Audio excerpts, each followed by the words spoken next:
analysis, and much more. Wheel that thing, brother, wheel it! That's why you never give up, guys. Never give up. It's NASCAR Live this Tuesday night at 7 Eastern on the Motor Racing Network. MRN's Classic Races. Labonte gets crossed up. Labonte goes around. Dale Earnhardt now watches. Labonte spun across the line and got the win. Spanning 50 years of NASCAR racing. Barney Hall. There's a beautiful afternoon here in Daytona Beach, and the action will be fast and furious. Legendary voices, legendary races. Darrell, simply, what happened? I just hope he chokes on that 200,000. That's all I can tell him. MRN's Classic Races, available on MRN.com, iTunes, and your favorite podcast providers. But he did touch it. No, he knocked the hell out of me.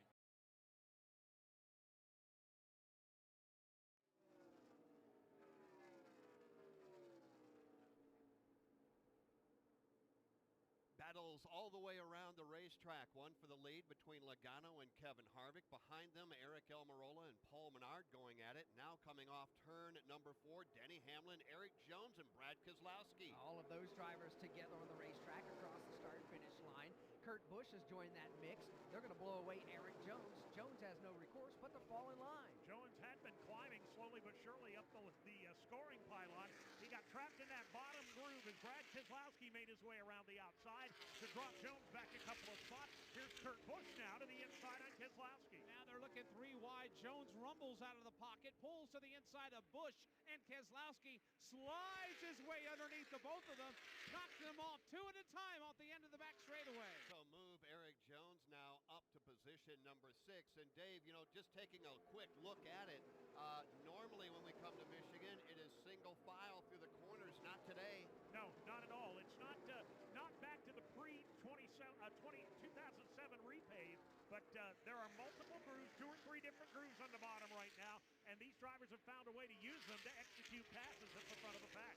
Leaders come off the end of the back straightaway. Kevin Harvick giving Joey Logano all he can stand. They're separated by a car length. Drop 5 back to Eric Almirola, who has 2 in Hanover. Paul Menard, who rides in 4th. Exiting the corner again, there will be a competition caution at lap number 20, and I would think drivers running back mid-pack like Jimmy Johnson in 17th, Kyle Larson 18th, Daniel Suarez has dropped to 19th, Jeff, William Byron 20th, and Kyle Busch continues to drop. He's back to 22nd. 22nd right now for Kyle Busch. Remember, we're going to have a competition caution coming up at lap number 20. What are you hearing from the teams and the crew chiefs as you listen in, Steve Post? Right now, just the crew chiefs are trying to sort out the race cars. Clint Boyers reported his car's a little loose, and some other drivers are just starting.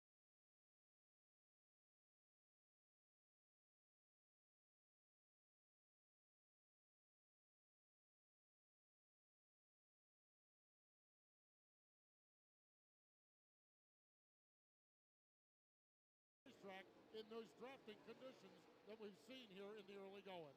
Field will exit turn number 2, and Mike, Joey Logano, once he took the lead, Harvick has been right with him step for step, but doesn't look like Kevin's been able to step out and take the lead. He has not. He's been following Logano for the last handful of laps, but those two have now been joined by Eric Almirola. It's taken him about 5 laps to get there, but Almirola has arrived on the scene for the lead as well. 2 more car lengths back. You've got Paul Menard. Then you have what may be the fastest car on the racetrack right now, and that is the Byron, Michigan driver of Eric Jones. He just got by Denny Hamlin, and now Eric is in the top 5. Up to the number 5 position, the challenge for the lead beginning to heat up. Last couple of laps, Kevin Harvick has looked low on Logano through 1 and 2, hasn't been able to make the move, and here comes Almirola. Almirola now has emerged into this battle. Paul Menard about 4, maybe 5 car lengths behind.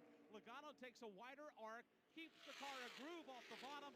Harvick gives a peek every now and then, will get a run, but he just can't seal the deal. Lap number 19 on the board. Next time by, the competition caution will come out. It's Logano, it's Harvick, it's Almirola, all of them back to turn 1. Logano giving Harvick a good look at that low line, giving him room to operate if he can make it work. He'll drop to the bottom again, but again, Logano too strong off the top of turn number 2. He'll lead Harvick by a car length. Harvick will stay in his wake off to and onto the back straightaway. Almirola there as well. Harvick trying to take different lines, trying to get the run. Harvick right now on the bottom. Logano a lane off the bottom of the racetrack. 20 down, 40 to go in stage number 1. The yellow flag is going to be flying here at the start-finish line. The money line caution getting ready to come out. A competition called caution, according to NASCAR here after heavy rains overnight. Logano across the line in position number 1. Kevin Harvick second, Eric Almirola third, Paul Menard fourth, and Eric Jones completes the top 5. Continuing here at MIS, competition caution. We look, and now the yellow flag is displayed here at the start-finish line. The caution is out, sponsored by Money Lion, the world's most powerful financial membership. Money Lion, here we roar. All right, welcome to F-150 Radio. Call from Georgia. Chad, what's shaking in Macon? I know the F-150 kicks butt and takes names. Like how the high-strength military-grade aluminum alloy F-150 thrashes the competition with best-in-class towing and torque? Mm-hmm, not surprised. Totally saw that coming. Chad, how do you know so much about F-150 beating the competition? I drive the competition. Got a 10-year lease. Kind of embarrassing, huh? Maybe I shouldn't advertise that fact on a national talk radio show. Good call. The Ford F-150. It doesn't just raise the bar, it is the bar. Best-in-class claims with properly configured vehicles. Class is full-size pickups under 8,500 pounds GVWR based on Ford segmentation. Now get a 2019 F-150 with 0% financing for 72 months, only at your Ford dealer. Not all buyers will qualify for Ford credit financing. 0% APR financing for 72 months at $13.89 per month per thousand finance, regardless of down payment. Program number 21040 on 2019 Ford F-150. Not available on Raptor. Residency restrictions apply. Take new retail delivery from an authorized Ford dealer stock by 7/1/19. See dealer for qualifications and complete details. Field continues to work behind the Ford Pace vehicle over on the backstretch here at Michigan International Speedway. We take a look down at the entrance to pit road, and the green light is on. That means pit lane is open. It is the competition caution here, our first Money Lion caution of the event. We'll see if anybody elects to come down to pit lane. Joey Logano, the race leader. Kevin Harvick second. Eric Almirola is third. Paul Menard fourth, and Eric Jones fifth. Rest of the top 10 as they make their way down off the banking in turn number 4. Brad Keselowski sixth. Denny Hamlin seventh. Austin Dillon eighth. Then Kurt Busch and Clint Boyer. And as expected, everybody is headed to pit road. Here they come. We'll start first with Dylan Welch. And Brad Keselowski, who was running inside the top 5 most of that early run, slipped to 6th, complaining he was a little bit loose into turn number 1 on his Miller Lite Ford. Ricky Stenhouse Jr., the same for him. He was in the top 5 early, fell way back. He's very loose. They're going to make a chassis adjustment, right side tires for his Ford Mustang. Chase Elliott says his car drives okay. Steve Post. Joey Logano pretty happy with his car. He has the number 1 pit box. Here he is. Crew around to the right side. Going to be 2 tires for Joey Logano. Right side only. Logano and Denny Hamlin a near tie getting off from pit road. There's Eric Almirola and Eric Jones getting out pretty quickly as well. So 2 tires for Joey Logano. Clint Boyer was in, Kevin Harvick, and more drivers in front of Pete Pistone. Daniel Suarez had 2 tires. 4 tires stopped for Kyle Larson. Also, Paul Menard was in. Martin Truex Jr. Kyle Busch trying to fix the handling of that race car as he's dropped back. Kurt Busch, who moved into the top 10. 2 tire stop for him, and Eric Jones also a little bit of a wedge adjustment to try to get that Toyota tighten up, particularly through turns 3 and 4 for Eric Jones. A couple of cars got together on the pit lane. We'll follow up and tell you what the damage may be on either one of those 2 race cars when we come back. Joey Logano came in first, got off pit lane first. Denny Hamlin, he picked up 5 positions. He is now up to the 2nd spot in front of Eric Almirola, 3rd, Eric Jones 4th, and Brad Keselowski 5th. From Michigan International Speedway, this is the Motor Racing Network, the voice of NASCAR. Check out MRN.com for a new podcast series called The Tough Trucks of NASCAR. 25 years and still trucking. We'll take you back to some great races. Benson to the bottom of the racetrack. This is the race for the lead and the win at Michigan. And some wild moments. One truck is in the air. Matt Crafton upside down. And we'll let you hear the stories behind them. He was too bullheaded to let me pass him, and I was too bullheaded to let him have it. Download the show for free on iTunes and at MRN.com. You hear it every week. Just want to thank the whole team and all our guys back in Denver. Everybody supports this team. They're the unsung heroes of NASCAR, and their life is the pits. This is Rocco Williams, and for 10 years, I've jacked up some of the biggest names in auto racing, and now I'm jacked to bring it all down to street level and acquaint you with the guys behind the wall and back at the shop. Join me on MRN Crew Call, presented by Money Lion, every Wednesday on MRN.com, iTunes, or wherever podcasts are found.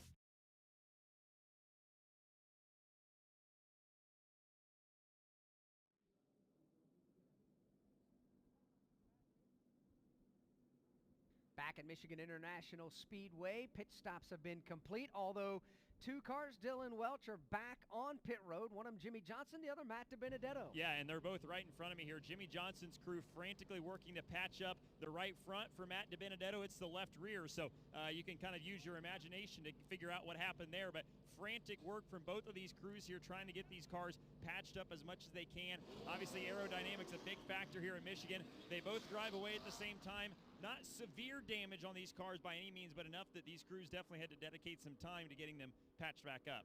All right, Dylan, thank you very much. They have waved off the restart. That will allow us to set the lineup for you before we go back under the green flag. Row 1 will be Joey Logano and Denny Hamlin.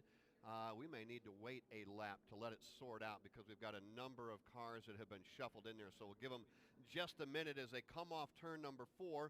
One observation that you were watching, the pit stop by Kevin Harvick. 2 tire change and number of positions lost. Who's got it? Steve Post? Yeah, right now the crew is assessing it, and honestly, Jeff, just arrived here and haven't had a chance to check in and see what's going on. They're actually queuing up the video, so maybe we'll get a chance to watch it, but right now, not exactly sure what the story was with the 2-tire stop for Harvick. Lost 7 positions, did Kevin Harvick, on that 2-tire exchange.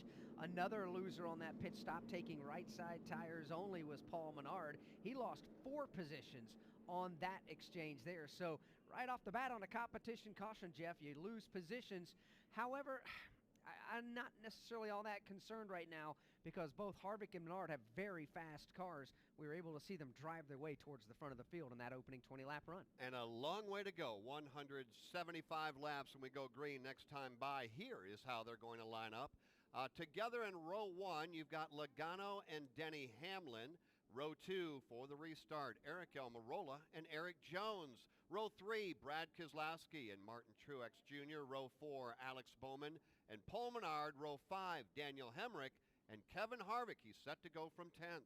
11th starter will be Kurt Busch, as we're half a lap away from getting back under the green. Austin Dillon will go from 12th, Clint Boyer 13th, Chase Elliott 14th, William Byron 15th, Matt Tifft 16th, 17th Ryan Blaney, 18th Kyle Busch, 19th Ryan Newman, and 20th Ryan Preece. 21st Daniel Suarez. The rest of the top 20, Bubba Wallace, Kyle Larson, Michael McDowell, David Reagan 25th, then Chris Buescher, Ty Dillon, Corey LaJoie, Landon Castle, Quinn Houff, he's 30th, then Kyle Weatherman, Josh Bilicki, Garrett Smithley, Ricky Stenhouse Jr. back in 34th after a penalty, a safety violation. Matt DiBenedetto set to go from 35th and just now pulling off of pit road in last, but on the lead lap, Jimmy Johnson going back under the green flag on lap 25. Fields in the Geico restart zone. Jimmy Johnson up to speed on the backstretch. Green flag back in the air from the outside lane. Joey Logano will get away. He'll drive immediately across the start-finish line and then to the bottom of the racetrack to put the block on. Denny Hamlin slides up that inside lane to run in second. First side-by-side battle as they go 3 wide a bit further back in the pack. First side-by-side battle.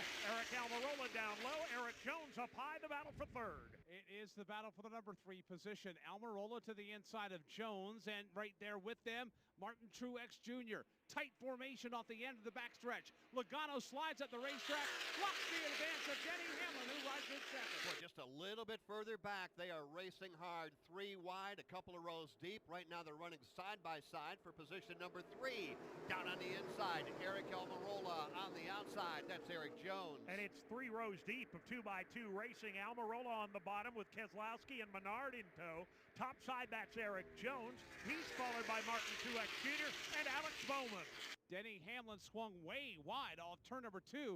That's allowed Eric Almirola and Eric Jones both to catch him, while Logano, the race leader, gets away by 3 car lengths. 3 wide for third. Truex to the inside of the racetrack. He'll fly past Almirola and Jones in the middle of the banking. A bold move for third place. Martin Truex Jr., he's come on a Monday afternoon to race. He's not happy with third. He wants second, perhaps a piece of the lead. He trails the front 2 back to the corner. MTJ, who was a mover toward the front of the pack in the opening 20 laps before the competition caution, back on the move here afterwards. He'll look to the inside on Denny Hamlin. Nothing there this time off turn 2. He'll pull back into single file. Denny Hamlin having a hard time keeping his car to the bottom of the racetrack. Swings way wide off the corner. That gave Truex the look, but he couldn't take the spot. Further back, 3 wide. Kurt Busch to the inside of Paul Menard and Kevin Harvick. Yeah, right behind him, Kevin Harvick, Paul Menard. Man, they are racing side by side. There's a pack of about 10 cars from 6th on back. You've got Brad Keselowski, Eric Bowman, Kurt Busch, Harvick, Menard, Austin Dillon, and more. Austin Dillon kind of alone on the bottom of the track right now. He's only got Clint Boyer with him. He's going to lose a handful of spots. The battle is on for the number 4 spot. Eric Almirola back on the attack to the low line against Eric Jones. That battle continues. It's been going on ever since this most recent Geico restart, and it's joined now by Keselowski and Alex Bowman. Right now it's Almirola who gets the advantage. He'll lead Eric Jones to battle with Keselowski. Eric Jones feeling racy today as well here in the opening stage of this one. However, Joey Logano's got everybody covered, it seems like.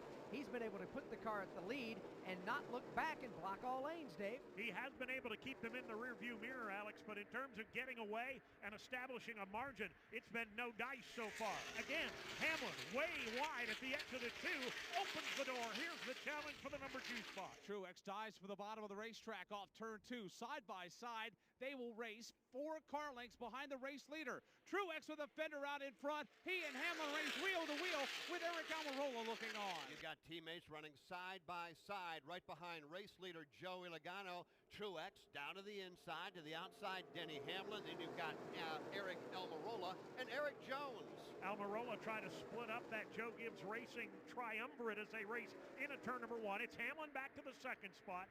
Truex trying to hang on to that bottom lane. There comes Almirola. He'll sweep around the outside and take over position number 3.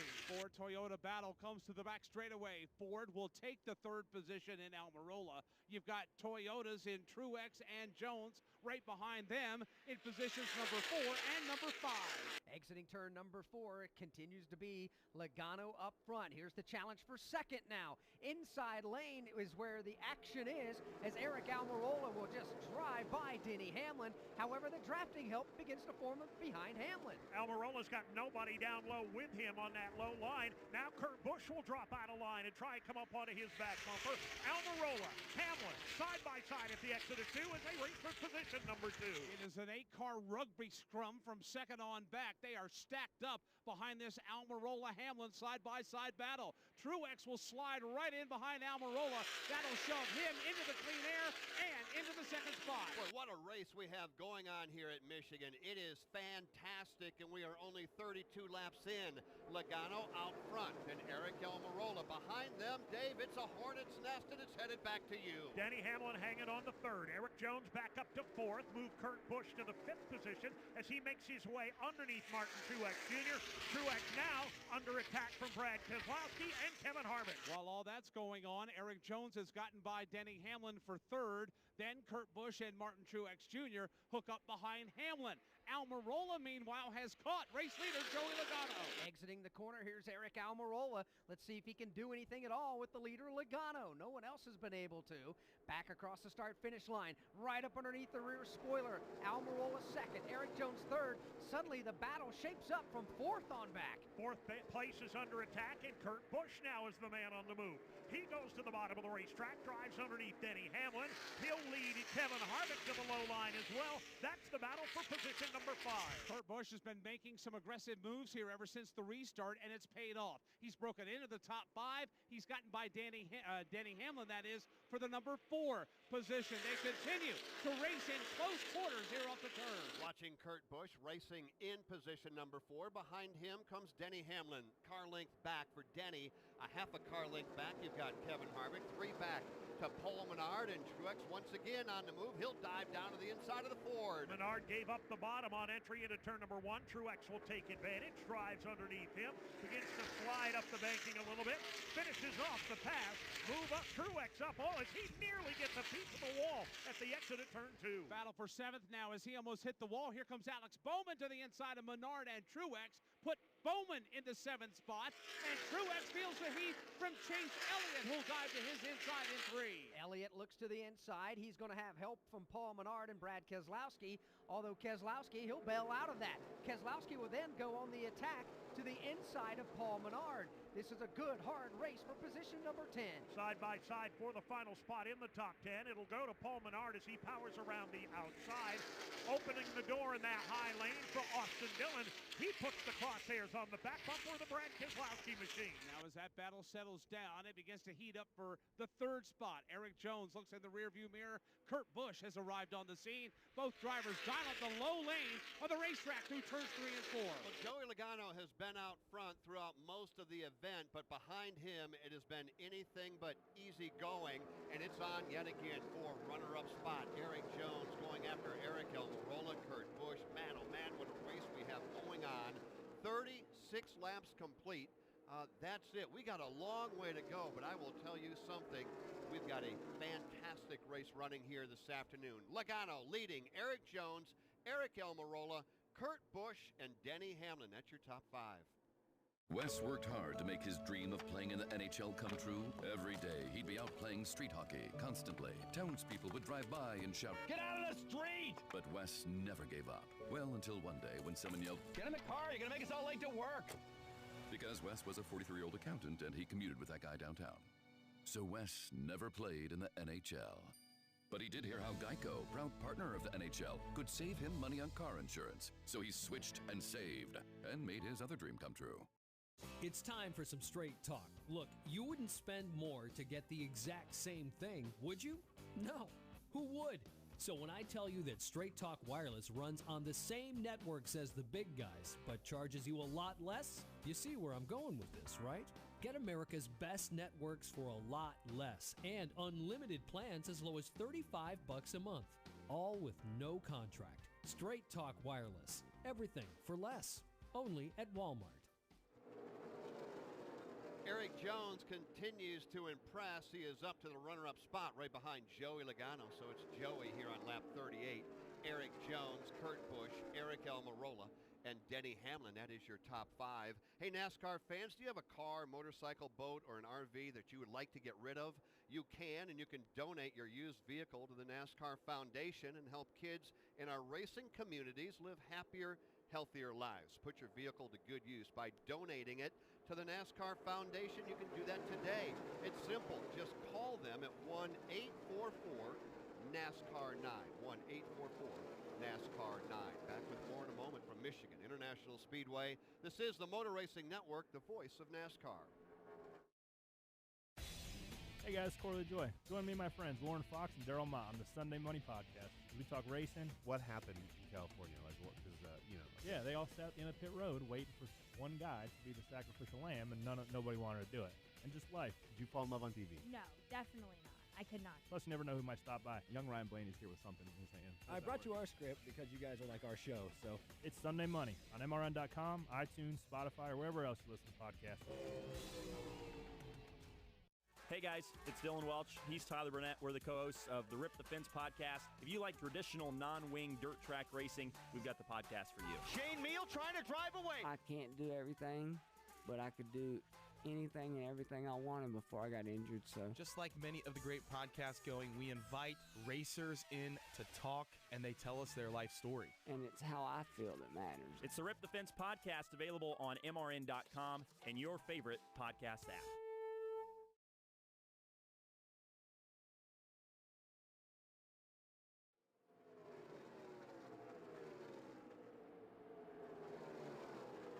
To go in stage number 1, and as we come back, a look skyward, and we see blue sky and sunshine, and that is the first time since Saturday that we have seen blue sky. It is a beautiful, albeit breezy and cool night here on a Monday night in Michigan. Logano, though, man, he is red hot. He is virtually led all the way. But how about Eric Jones stalking him now, Alex Hayden? Well, Joey Logano's had a bunch of different people on the back doorstep trying to get by. Right now, Dave, it looks like Eric Jones is going to be the next to try to tackle that feat. Yeah, it will be Eric Jones next, Alex, and you're right. Joey Logano has dominated this race in terms of laps led, but a 2-car length lead has been tough to come by. He's had somebody knocking on the back door all day long, and right now it's the youngster, Eric Jones. 1 lap ago, Kurt Busch got into the wall off turn 2. There is damage on the right rear of that Monster Energy machine.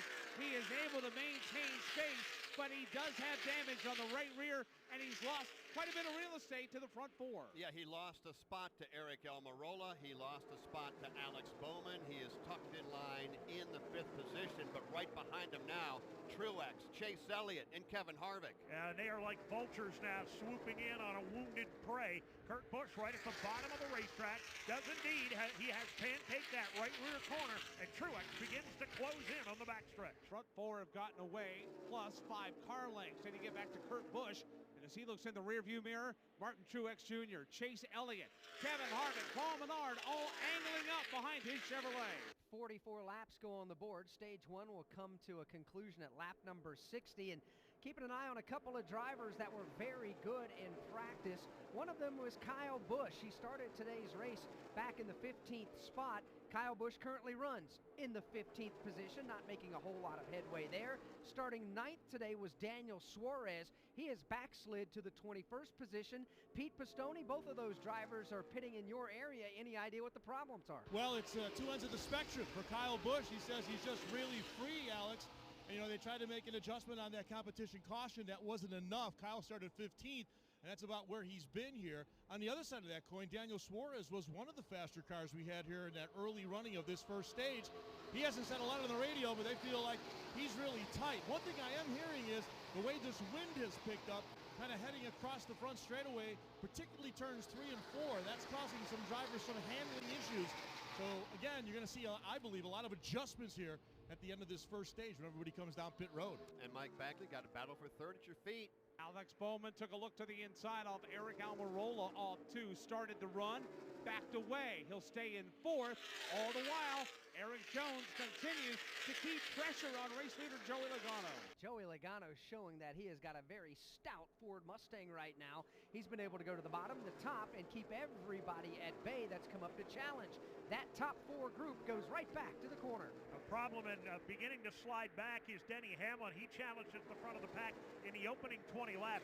That car looked very, very tight. He rocketed almost all the way to the safer barrier a few laps ago, lost 4 or 5 spots, and he continues to backpedal now on the back straightaway. Yeah, he has fallen out of the top 10.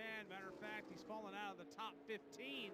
Denny Hamlin is trying to regain the lost ground, trying to get that car to settle down, and he's using the inside lane of the racetrack to do it. Man, top 4 right now, literally nose to tail. Eric Almirola diving down to the inside of Eric Jones just a moment ago. Eric thought he had a problem on board that car. Here's what he had to say.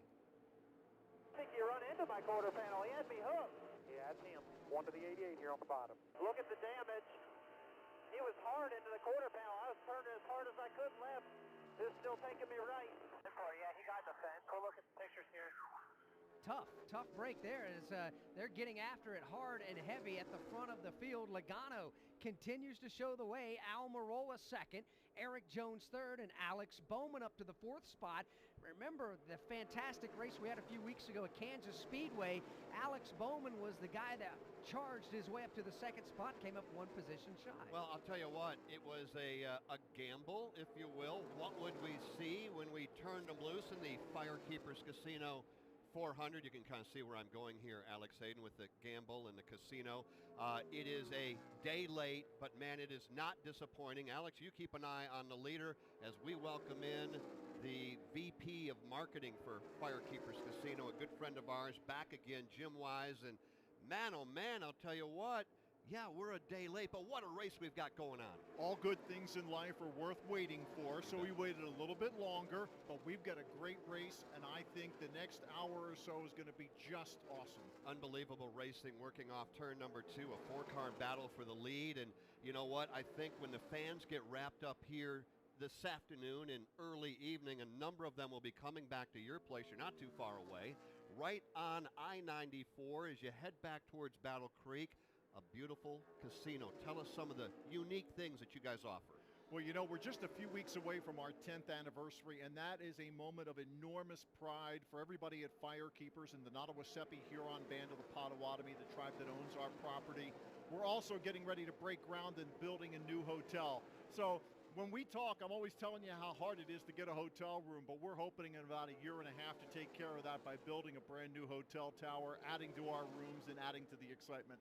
We know that a lot of our fans are coming from the Chicago area to our west, or actually to our east, to our west over there in Pennsylvania. What a great opportunity. FireKeepers Casino, maybe in a year and a half. Slot machines, gaming tables, poker. But I think one of the unique things that you guys have really gone crazy on now is A-list performers. Sure. Reba McEntire, Brad Paisley, John Fogerty are the upcoming three names. So that just tells you the caliber of the people who are coming to FireKeepers.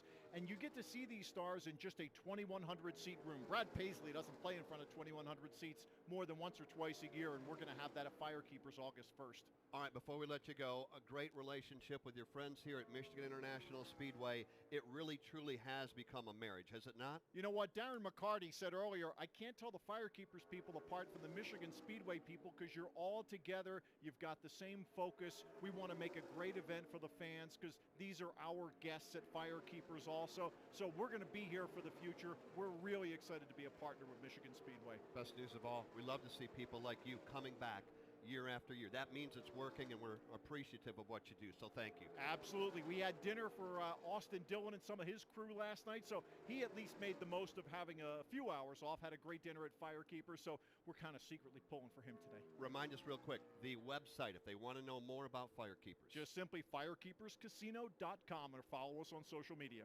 Simple. I do. I hope everybody else does as well. Jim, great to see you. Thank you so much. You bet. Jim Wise, the VP of Marketing for that casino just down the road from the racetrack. A great place to stop and visit. Alex, we got action on pit road. We do. There's 7 laps to go before the end of the stage. Here's Kevin Harvick peeling off the racetrack.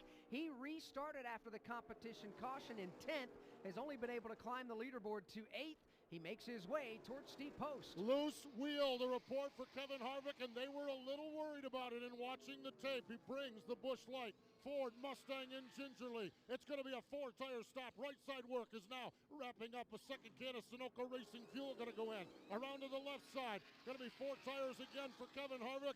But a loose wheel on that first pit stop has forced him to make an unscheduled pit stop here on lap number 54. Tough break for Kevin Harvick. There's a good battle for the race lead. It's racing in turn 1. And it is in heavy-duty lap traffic. Joey Logano nice to the bottom, muscles the Garrett Smithley car out of the way, and it's allowed him to break away a bit with the lead. Now side by side for second. Alex Bowman now has caught Eric Almirola. Eric Jones is there. One more lap car, and they have to fit it out now to single file formation.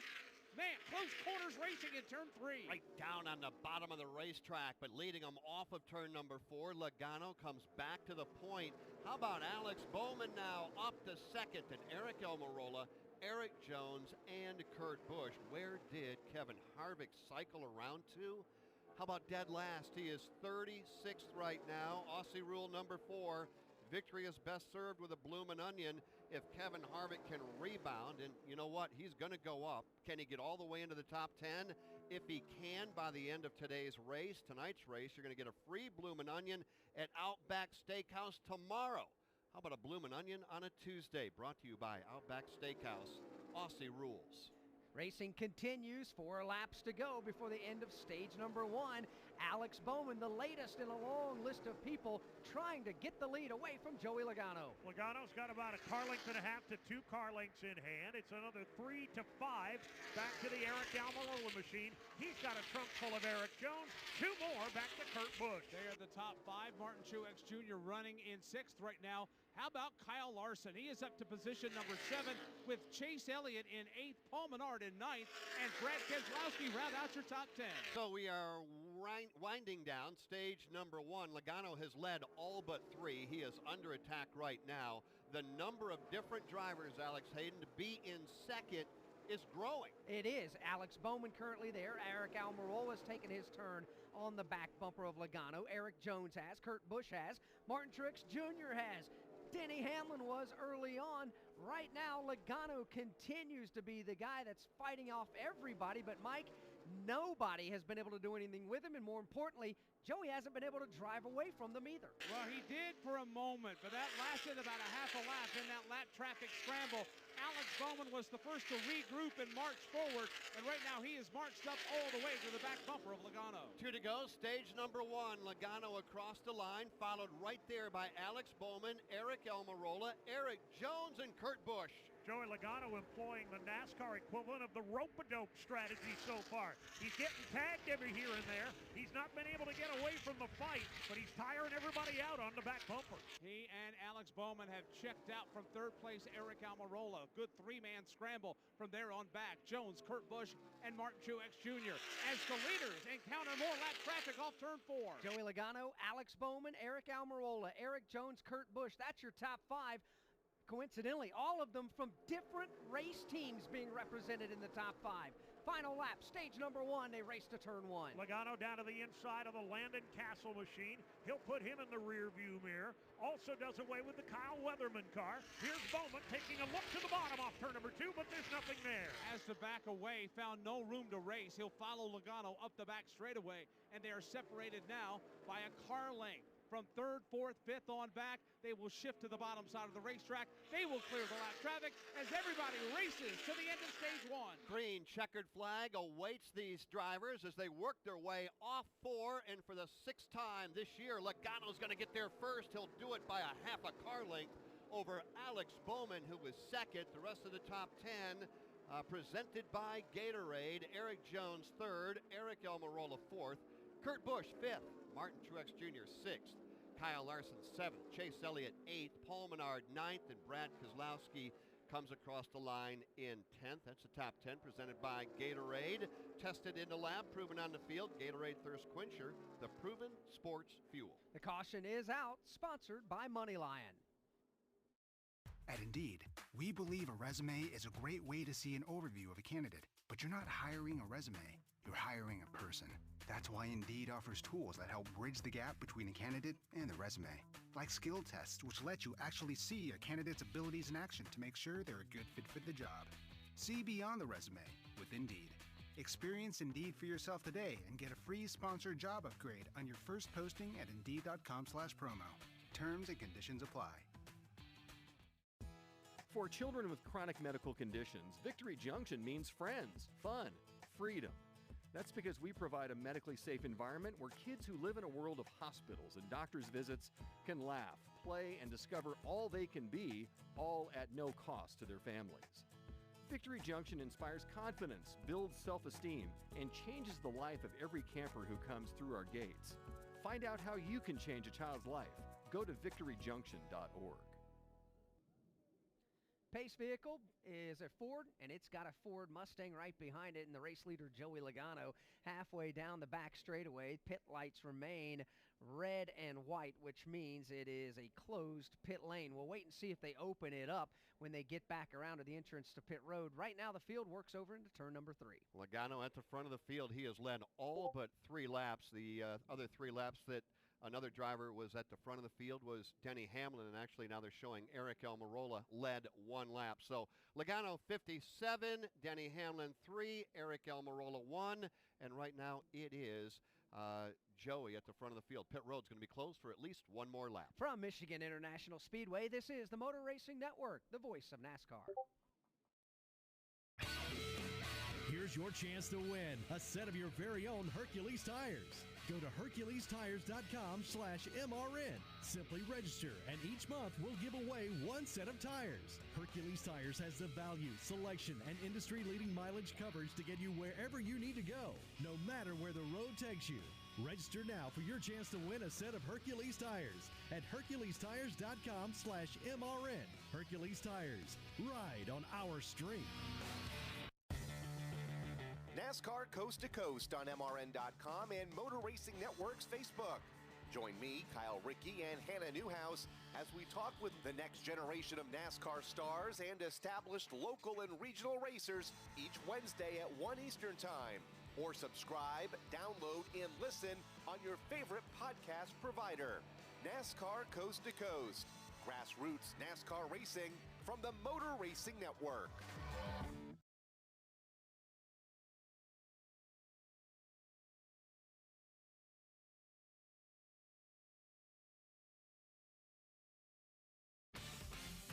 Motor Racing Network's coverage of the FireKeepers Casino 400 is brought to you in part by Xfinity. Get the speed you need with Xfinity, official partner of Nascar. By Toyota. For the latest Toyota racing information, visit toyotaracing.com. And by Wrangler Outdoor. Pants and shirts that keep you dry and comfortable in all conditions. Try them on today.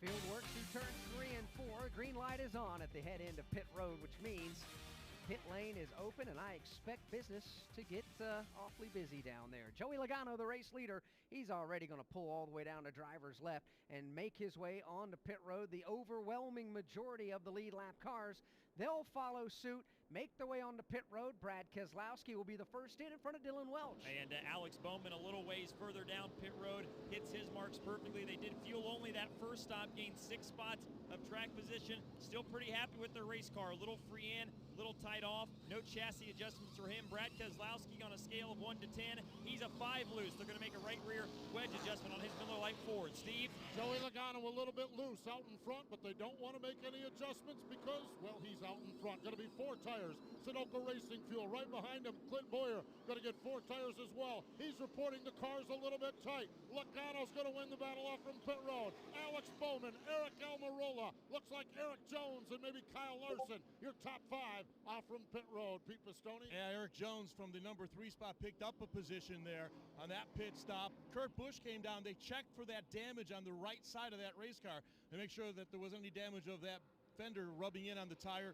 Also, we had on this end of pit road, Martin Truex Jr. was in, 4 tires in Sunoco fuel. Kyle Busch, again, trying to tighten up that race car, 4 tires in Sunoco fuel as well. Tip of the cap to Todd Gordon and the crew of that Shell Pennzoil Ford Mustang. They had the fastest Xfinity pit stop. The rest of the top 5 following Logano off pit road: Alex Bowman, Eric Almirola, Eric Jones, and Kyle Larson. Get the speed coverage and the control you need with Xfinity XFi. Xfinity, official partner of NASCAR. Gives us an opportunity to kind of reset with 63 laps complete. And let's pause 10 seconds for station identification on the Motor Racing Network.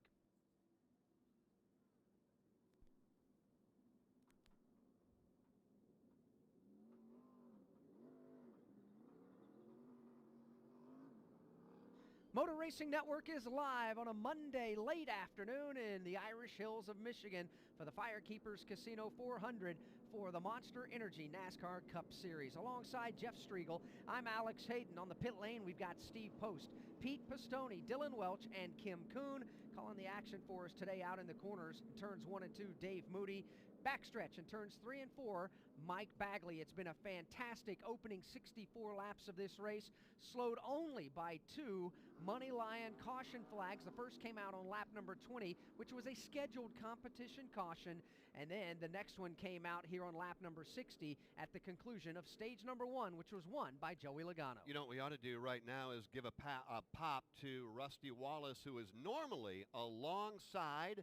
He was here yesterday, had to check out, flew to where, I'll tell you right now, is a whole lot warmer than where it is right now, and for good reason. Yep, he's down in Cabo, Mexico. His daughter, Katie, is getting married this weekend to Colby, and we wish all the best to Katie and Colby on their marriage coming up this Saturday. And Rusty had to go on down and join the rest of the family because there's all kinds of dinners and parties and lots of celebration ongoing down there for Rusty Wallace, his wife Patty, the entire family. And again, our congratulations to Rusty's daughter Katie and Colby as they get married this coming Saturday. Remember that Kevin Harvick came to pit road loose wheel back on lap 53. He did not pit, and by virtue of doing that, we'll watch him just to make sure he doesn't elect to come down pit road here late. He's in turn number 4 right now. If he doesn't come down pit road, it would be obvious to us that he will take the wave around. That will bring him all the way around the racetrack. And as we say that, he comes off the banking and onto pit road. So he will not take the wave around and elect to bring his Ford Mustang back to the attention of his crew. We'll follow up there in a moment. Yellow flag stays out at least another lap away from getting the 1-to-go signal. A few moments ago, it was Joey Logano, the fastest car off pit road. The team cut a pit stop at 14.0 seconds. Get the speed, coverage, and control you need with Xfinity X5. Xfinity, official partner of NASCAR. So Joey Logano will be the race leader in front of Alex Bowman. You know, we can't say enough about Alex Bowman and what he's been able to do, especially here, I guess you could say from the start of the month of May on to where we are right now. He's strung off 3 straight second-place finishes, and one of those, Jeff, was at Kansas Speedway, where we ran the same rules package there that we're running here today. A fantastic drive there, a very fast race car, and he's been able to wheel that Nationwide Chevrolet up to the second spot currently. All started at Talladega when he chased his teammate Chase Elliott across the line. Bowman came home second. From there, we went on to Dover, and he was runner-up there. And you're talking about the following week at Kansas when he made it 3 straight runner-up finishes in a row. And, you know, we all were scratching our head coming in here. What would we see? You could poll all of the crew chiefs, and you'd get a different answer. You could poll all of us, and you'd get a different answer. But what we have seen here so far today, stage 1 complete, certainly has not disappointed. Not at all. He's been able to wheel that race car in and out of that draft and pick and choose the right lanes, and Dylan Welch has been down there in his pit box. And Dylan, I would say Alex is getting the job done on the racetrack. The pit crew getting the job done down there on pit lane here, and the last couple of pit stops. Overall, I would guess that's a happy bunch of people. Yeah, it is, and that wasn't necessarily the case yesterday morning when I talked to Greg Ives, the crew chief, who is kind of the boss of this team, of course, and he had said they don't have the speed that they necessarily wanted in their car, so they were going to get aggressive to try and get track position. So that's what they did. They did fuel only on that competition caution pit stop, gained them 6 spots, gave them the track position they needed, and it looked like to me their car was awfully fast. So Greg, I think, has to be feeling pretty confident now that he wasn't too confident before we started, but the car has shown a lot of speed. So they're trying to reel off another top 5 run that, like they've had here the last few weeks, kind of a blemish last week at Pocono, but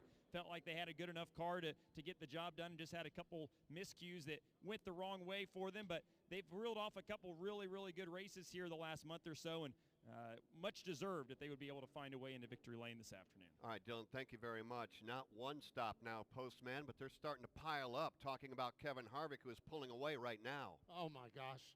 The unscheduled pit stop on lap 54, a loose wheel. He came in, he pitted, and another loose wheel. So they just brought it in now to tighten it up to give Kevin, if nothing else, a little peace of mind that all 4 tires on that car are tightened up and ready to go. So a rough outing this morning, or so far on pit road here for Kevin Harvick's team. Well, Kevin Harvick, Rodney Childers having a rough go of it here in the early going. But again, it is very early. We're only one stage into today's FireKeepers Casino 400. 36 cars, Jeff, took the green flag today.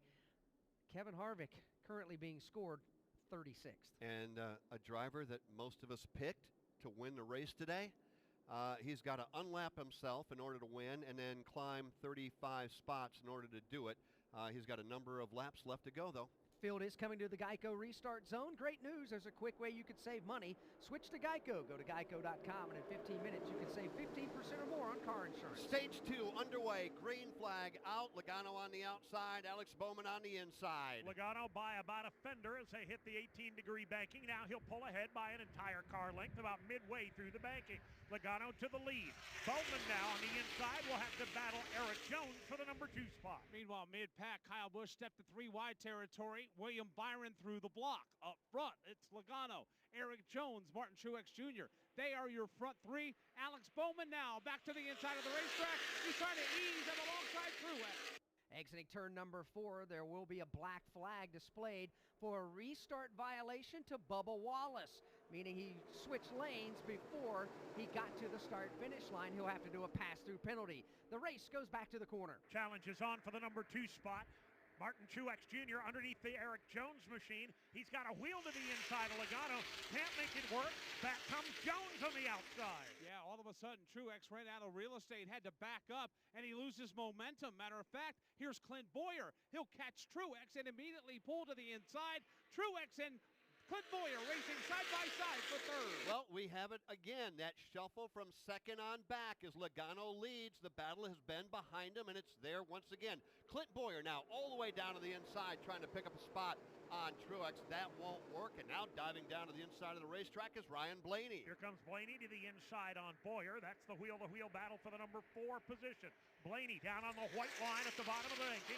Boyer letting it ride on the outside. They continue nose to nose off turn 2. Boyer comes. Whoa, one car into the wall at the exit of turn number 2. Hard into the wall goes Kyle Weatherman. Bounces off, shedding some parts on the back straightaway as Kyle Weatherman makes heavy contact with the safer barrier. Money Lion caution comes on the speedway here on lap number 69 for a problem in front of Dave Moody in turn 2. I'm going to guesstimate that it may have been a tire issue on the Kyle Weatherman machine, Alex, as he just went straight up and into the outside retaining wall, shedding parts the length of the back straightaway to bring out the caution. Weatherman limping his way back toward pit road. You know what's crazy is if Kevin Harvick would have stayed out and taken the wave around, he would have been back on the lead lap. This would have paid off big time, but that won't be the case, although he may very well be the first car one lap down. If that's the case, he'll get the free pass then as well. Under caution, the Money Lion caution on lap 70. Logano, Eric Jones, Truex, Clint Boyer, and Ryan Blaney. That's your top 5. Wrangler Outdoor. Pants and shirts made with durable fabrics, moisture management, and UPF 30 protection. Wrangler Outdoor ensures you're ready for wherever the day takes you. Whether it's a walk in the city or a trek in the wilderness, we keep you comfortable in all conditions. Wrangler Outdoor. Clothing with outdoor credibility and everyday versatility. I'll be the first in line to get us more. Hey guys, it's Dylan Welch. He's Tyler Burnett. We're the co-hosts of the Rip the Fence podcast. If you like traditional non-wing dirt track racing, we've got the podcast for you. Shane Meal trying to drive away. I can't do everything, but I could do anything and everything I wanted before I got injured. So just like many of the great podcasts going, we invite racers in to talk, and they tell us their life story. And it's how I feel that matters. It's the Rip the Fence podcast, available on MRN.com and your favorite podcast app. Saturday night, the NASCAR Gander Outdoors Truck Series heads to the American heartland. Live coverage of the M&M's 200 presented by Casey's General Store begins at 8 p.m. Eastern Time, only on the Motor Racing Network. Well, Kevin Harvick did not need the wave around. He drove it into position to get the free pass. The caution came out. Perfect. Harvick back on the lead lap. Problem is, they are reporting a vibration on that Ford Mustang, and here's what Kevin had to say. Right now, I don't have that left front vibration. I have a constant vibration that's coming from somewhere else. Could be the brakes or something. But I don't have the left front chatter that I had, so I don't know. 10-4. If everything's good, we need to leave that set of tires on. We're going to run out of tires here. Boy, frustrating for a driver that was so good this weekend, struggling right now. 71 laps complete. Kevin Harvick will more than likely restart 32nd. Now, as we take a look up at the head end of pit road, Alex Hayden, green light, we understand, is getting ready to come on. They were just on pit road, all of the leaders on lap 63. This would be 72. Crew Chief Alex, what are you going to do here? Well, I would leave my driver out there if I'm inside the top 10 because you just got fresh tires on there. We've seen them take right sides only early on, but, you know, I'm a broadcaster, not a crew chief. We'll wait and see what they do here as they come to the entrance of pit road. Pace vehicle is there now. Looks like Joey Logano, the race leader, he's going to stay on the track. Eric Jones is going to stay on the track, and they're bobbing and weaving. Some will come from the bottom back out on the racetrack, while others come to pit road in front of Dylan Welch. And Alex Bowman, who was running up near the front two there on that opening stage, they're going to pit just for fuel only. Just a couple seconds is all they need, they feel like, to get to the end of stage 2. David Reagan in, as well as Jimmy Johnson, who still continues to work to repair the damage he received earlier. Steve? Chris Buescher is in. Austin Dillon is in. Here's Bubba Wallace in. But Eric Almirola, and he's a little bit tight off from the turn. They wanted to make an adjustment and top it off with Sunoco Racing fuel. Of these cars, Alex Bowman, the first one down and away. But those are the 3 cars here on this end of pit road. Pete Pistone. Paul Menard was in. Daniel Suarez was also in. Martin Truex was in for fuel only. Ryan Preece came down pit road. made a little bit of an adjustment, and also the Busch brothers, both Kyle and Kurt, down pit road to top off with Sunoco fuel here on lap 72. Boy, it was exactly like Alex Hayden pointed out, bobbing and weaving, trying to figure out who was going to come to pit road, who was not. They almost wadded half of the field trying to get onto pit road. Not everybody did come, though. Staying on the racetrack, race leader Logano right behind him. Eric Jones did not come to pit road, nor did Clint Boyer, Ryan Blaney. Brad Keselowski did not come to pit road. Neither did Kyle Larson or Chase Elliott. They'll be up front when we go back under the green flag here in another lap or two. From Michigan International Speedway, this is the Motor Racing Network, the voice of NASCAR. If you suffer from heartburn or other digestive-related disorders, then there is a new, safe, better, and natural alternative to better digestive wellness and heartburn relief. Praxid not only provides relief of heartburn, but Praxid takes a 360-degree approach to support better digestion, protect you from harmful bacteria, and also balance your stomach to improve digestive functions. We like to think of it as the multivitamin of digestive health. It's the only product to combine all natural ingredients known for the digestive health properties into a single patented product. Praxid also comes in easy-to-carry packs. Praxid relieves, restores, and maintains a healthy digestive system. Praxid is available here for only $39.95. Shipping and handling is free, and your money back is guaranteed. To take advantage of this special radio offer, call now 1-800-829-5688. That's 1-800-829-5688. Again, 1-800-829-5688.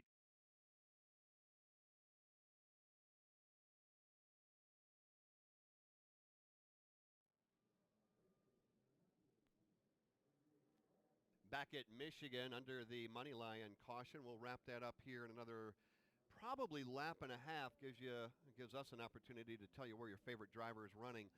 Logano out front did not pit, nor did Eric Jones, Clint Boyer, Ryan Blaney, or Brad Keselowski. That's your top five. Kyle Larson also staying on the racetrack. So did Chase Elliott, Corey LaJoie, and Landon Castle, top nine. Alex Bowman, Steve Post reported he was the first car off pit road, and he will restart back in 10th. So that's going to give us an idea on what 10-lap or so older tires are going to be worth for those in the front nine compared to Alex Bowman and everyone on back. We'll continue down the running order here. Running in the 11th spot is Eric Almirola. 12th is Martin Truex Jr. 13th is William Byron. 14th is Daniel Suarez. Kyle Busch, 15th, exactly where he started this race. Austin Dillon, 16th. David Reagan, 17th. Daniel Hemrick is 18th. Denny Hamlin, 19th. And Kurt Busch, 20th. 21st, Ryan Newman. 22nd, Chris Buescher. Paul Menard, 23rd. Matt DiBenedetto, 24th. Michael McDowell, 25th. Ryan Preece, 26th. Kevin Harvick right now being shown 27th. 28th, Ty Dillon. Bubba Wallace, 29th. And Ricky Stenhouse Jr. right now not having a good day. He's 30th. 31st is Matt Tifft. Jimmy Johnson been on and off pit road a couple of times here in this money line caution flag. Jimmy Johnson is 32nd. Garrett Smithley 33rd. Quinn Houff is 34th. 35th, Josh Bilicki. Kyle Weatherman, the only driver out of the race after contact with the safer barrier in turn 2 earlier. Weatherman is 36th. So Jimmy Johnson right now has hit just about everything but the jackpot at FireKeeper's Casino. He just made contact with Matt Tifft, caved in the back end of the race car. He had contact with Matt DiBenedetto earlier on and hurt the front end of the race car. Disappointing right now for Johnson, running back in 32nd, and even that may change as he was just recently on pit road. So the field now doubling up as we have the lights off of the pace truck over there on the back straightaway. Means the field's coming to the Geico restart zone. Great news, there's a quick way you could save money. Switch to Geico. Go to geico.com, and in 15 minutes, you could save 15% or more on car insurance.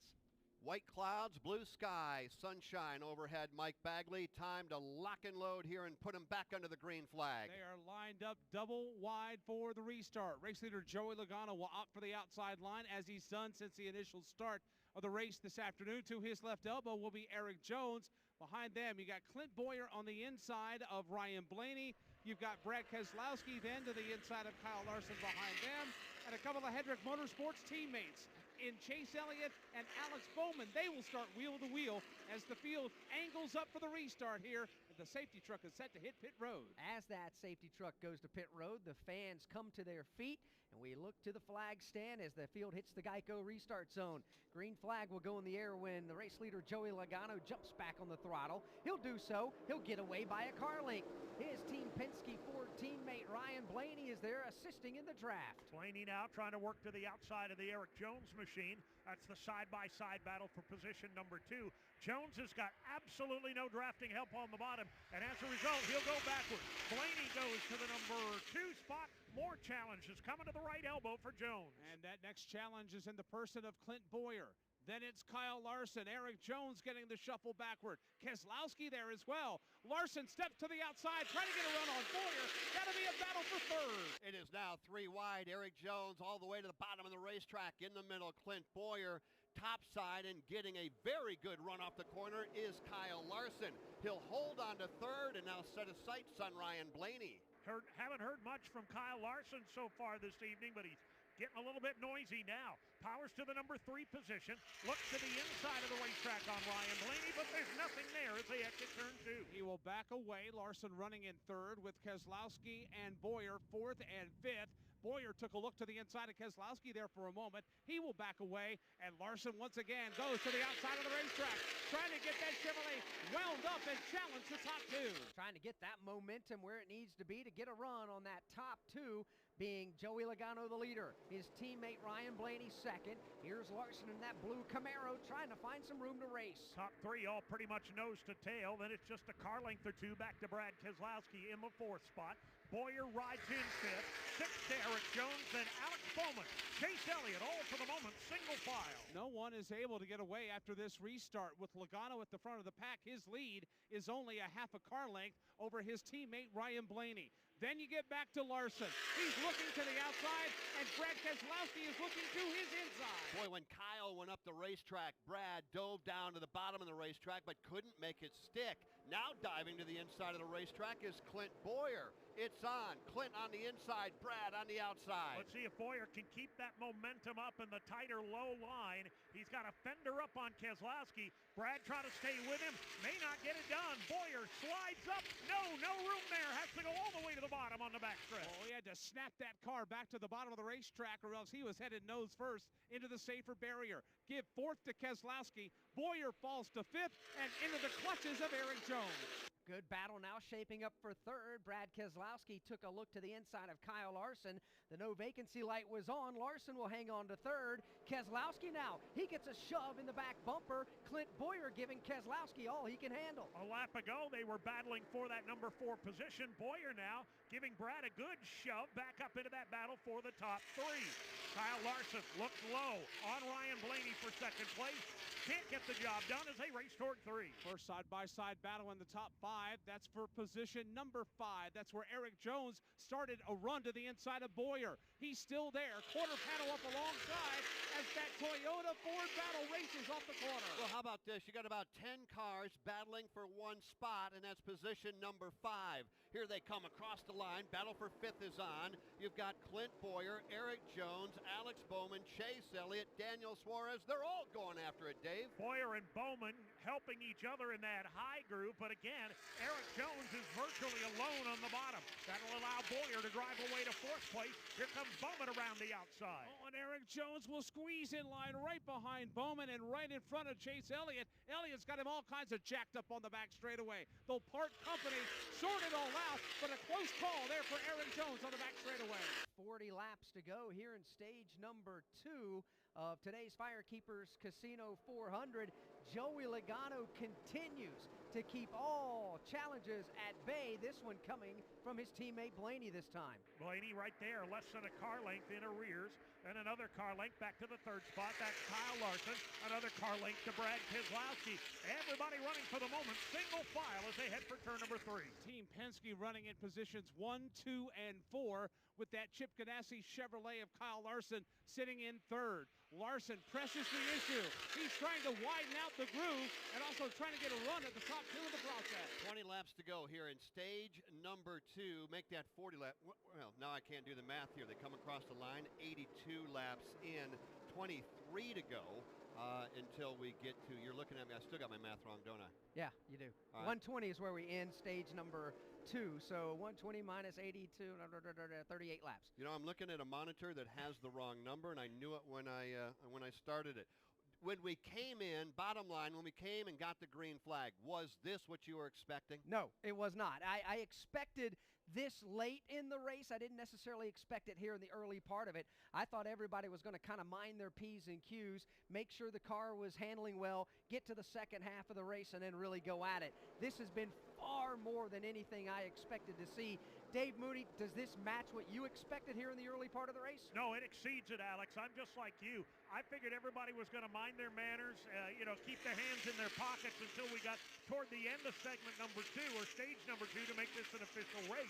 We've seen none of that today, Mike Bagley. It's been suns out and guns out here in the last 20 laps. This racing has reminded me of racing at Michigan in the 70s. Back when you'd have Richard Petty and Cale Yarborough and David Pierce and Darrell Waltrip and all those legends just throwing haymakers at each other and all stacked up on top of each other. That's what we've got here this afternoon, and this race has not been short of excitement since we threw the green flag. Right now, the top 10 cars are separated by less than a second as they come across the line. Steve Post, racing like this has crew chiefs up on the war wagon scratching their head, trying to figure out how to get their car at the front of the field. That's what they need, is their car at the front of the field. But let's talk about the guy at the front of the field. Joey Logano, he's reported that his car is very loose. He can't negotiate around like other drivers. They can turn and cut the race cars. The problem is he's leading the race. They don't want to adjust the race car. Their goal, stay up front, let that thing be loose and go, because if he gets behind, they don't know what the car's going to do when it's behind. So it is a challenge for these crew chiefs, because you're in a different spot every lap, unless you're Joey Logano, and building a race car that works in all those scenarios is a mighty tall challenge. Well, Steve Post, let's go right back to you on the race leader, Joey Logano. The majority of the field came to pit road back on lap number 72. Logano, among others, did not. So how far can Logano stay out there? They can go till about lap 110.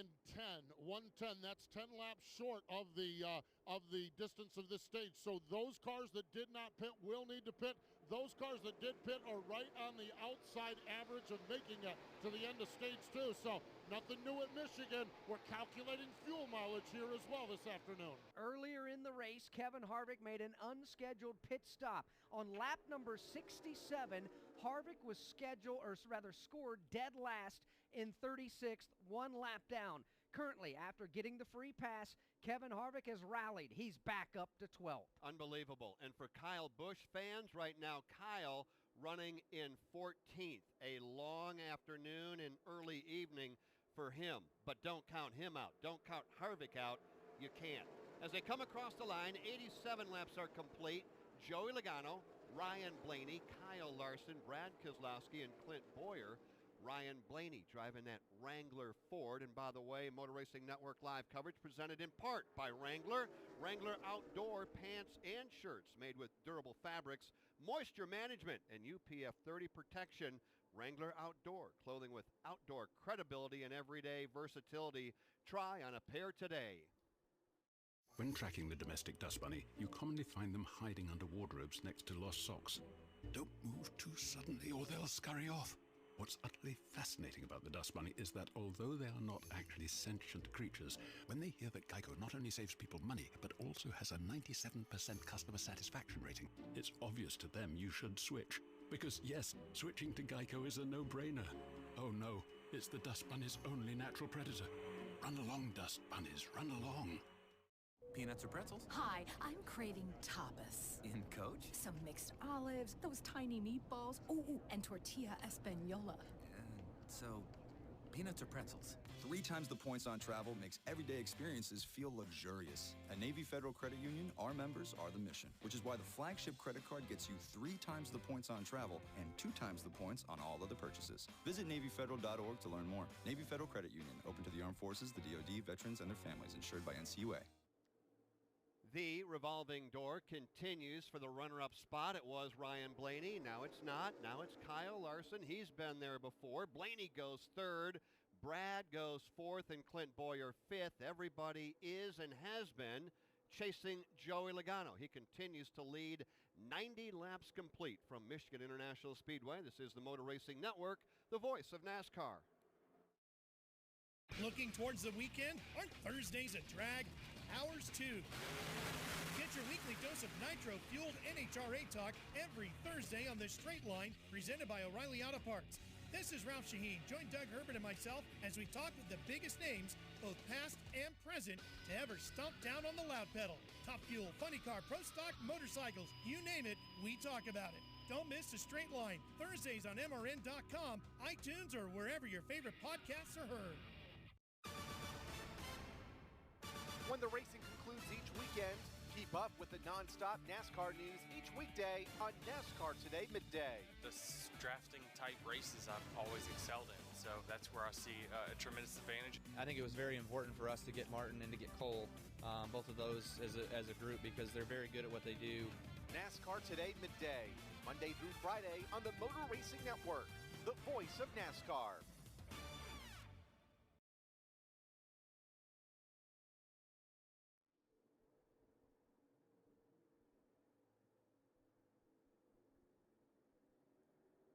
Clicking them off in a hurry, 8 to go until we get to halfway, and in a word, you could sum it up and just say spectacular.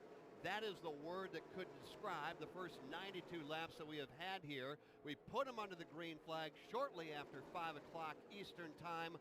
Logano has been out front almost all of the time, but man, oh man, from second on back, Alex Hayden has been everything we had hoped for and more. Yeah, we don't want the listener to be confused talking about Logano being out front the whole time. Yeah, he's led these laps, but he has only led by 2, sometimes 3 car lengths, maybe 1 car length. Another challenger now is on the back doorstep in the form of Kyle Larson, but Logano, other than working through lap traffic for about a lap and a half or so, has only had a 1, 2, or 3 car length lead, and that is it. 93 laps are complete. We'll go all the way to 120 to drop the green checkered flag on stage number 2. Why don't we take a quick sweep down pit road, find out what the teams are planning, and remember, Logano did not pit when everybody else came to pit road. How soon might he need to come to pit road, along with some of the others that did not make a stop? We'll find out right now. We'll start first with Steve Post. One of those others that will need to pit is Ryan Blaney, running in the 3rd spot. He was good on the first run, reported that the car got just a little free, meaning the rear end wanted to step out just a little bit. On run number 2, crew chief Jeremy Bullins made a minor chassis adjustment, and the car has been very, very good this time. Right now tucked in line behind Kyle Larson, running in the 3rd spot. But to your question, he will need to pit somewhere if they don't get a caution in about within the next 15 laps. Pete Pistone, what's going on in your section? Well, Kyle Larson's on that same plan post, man. He did pit on 63, so he will have to pit during the stage for fuel. But they freed that car up on that pit stop, and Kyle Larson's car has come to life. This was the guy that earned the nickname 2 Mile Kyle here when he won 3 in a row until last year, and now he is back to where he was a few years ago. But they're going to have to pit and give up that number 2 spot if that's where they stay here, if this stays green through the stage, in order to fuel up the Credit One Bank Camaro. Dylan Welch. Pete Pistone, the Hendrick Motorsports cars all were race trim centered before we started this race today. They didn't focus so much on the qualifying trim. They wanted to be balanced in race trim for their speed, and so far that's worked because 2 of them, Chase Elliott and Alex Bowman, have both run up front for most of the afternoon here, but some contact a couple laps ago between the 2 of them has led to some issues. Alex Bowman, the left rear on his car is flared out, and he's gotten almost undrivably loose now since that contact. Chase Elliott came on the radio and told his team to just check the nose. He doesn't feel like he's too bad. In fact, he's moved forward a couple more positions since that accident, but Chase is going to have to come down and pit here in a couple laps. Bowman pitted on lap 72, so they feel like they're going to be able to make it to the end of stage 2, although it will be tight. Joey Logano continuing to show the way. By my count, we've had 9 different second-place runners behind Joey Logano in this race that Logano has been leading to this point. Dave Moody, can you explain why no one can take a pass at Joey Logano? I can, Alex. He's really fast, and that car's a little on the loose side. We know that loose is fast as long as it's drivable. It's going to be very interesting to see if and when that number 22 Ford gets shuffled back a little bit in traffic, whether he's got the same rocket ship he has in clean air there. But right now, Joey Logano, Mike Bagley's got the best seat in the house, watching it all happen behind him. Oh, yeah, he's got the best seat in the house. He's got the best race car in the house, at least for now. As he comes off the end of the back straightaway, he'll slide that car up, then arc it right down to now what is about a groove and a half off the bottom of the racetrack, and he's starting to tiptoe away from Larson. 22 laps now remaining in stage number 2. Logano across the line, 2-car length advantage over Kyle Larson, Ryan Blaney, Brad Keselowski, Chase Elliott. That's your top 5. And you know, Mike, if we can, let's try to paint the picture for the race fans. This isn't Talladega, it's not Daytona, but it's somewhere in between that and maybe what we saw, at Kansas and some of the other racetracks like Atlanta, maybe Las Vegas. Like we talked about before, I don't think anybody knew what to expect, but what we're getting here is pretty special. Well, there was a lot of optimism coming into this race today, Jeff, about what this aerodynamic package could produce. We've seen great racing with it this year, and everybody was hopeful that it would produce good racing here today, and they've been wrong because it's produced great racing today. The leader's not been able to pull away for any more than maybe 4 or 5 car lengths. The cars behind him have been stacked up. They've all tried to take a run. They've all gotten runs. There has been drafting in play this afternoon.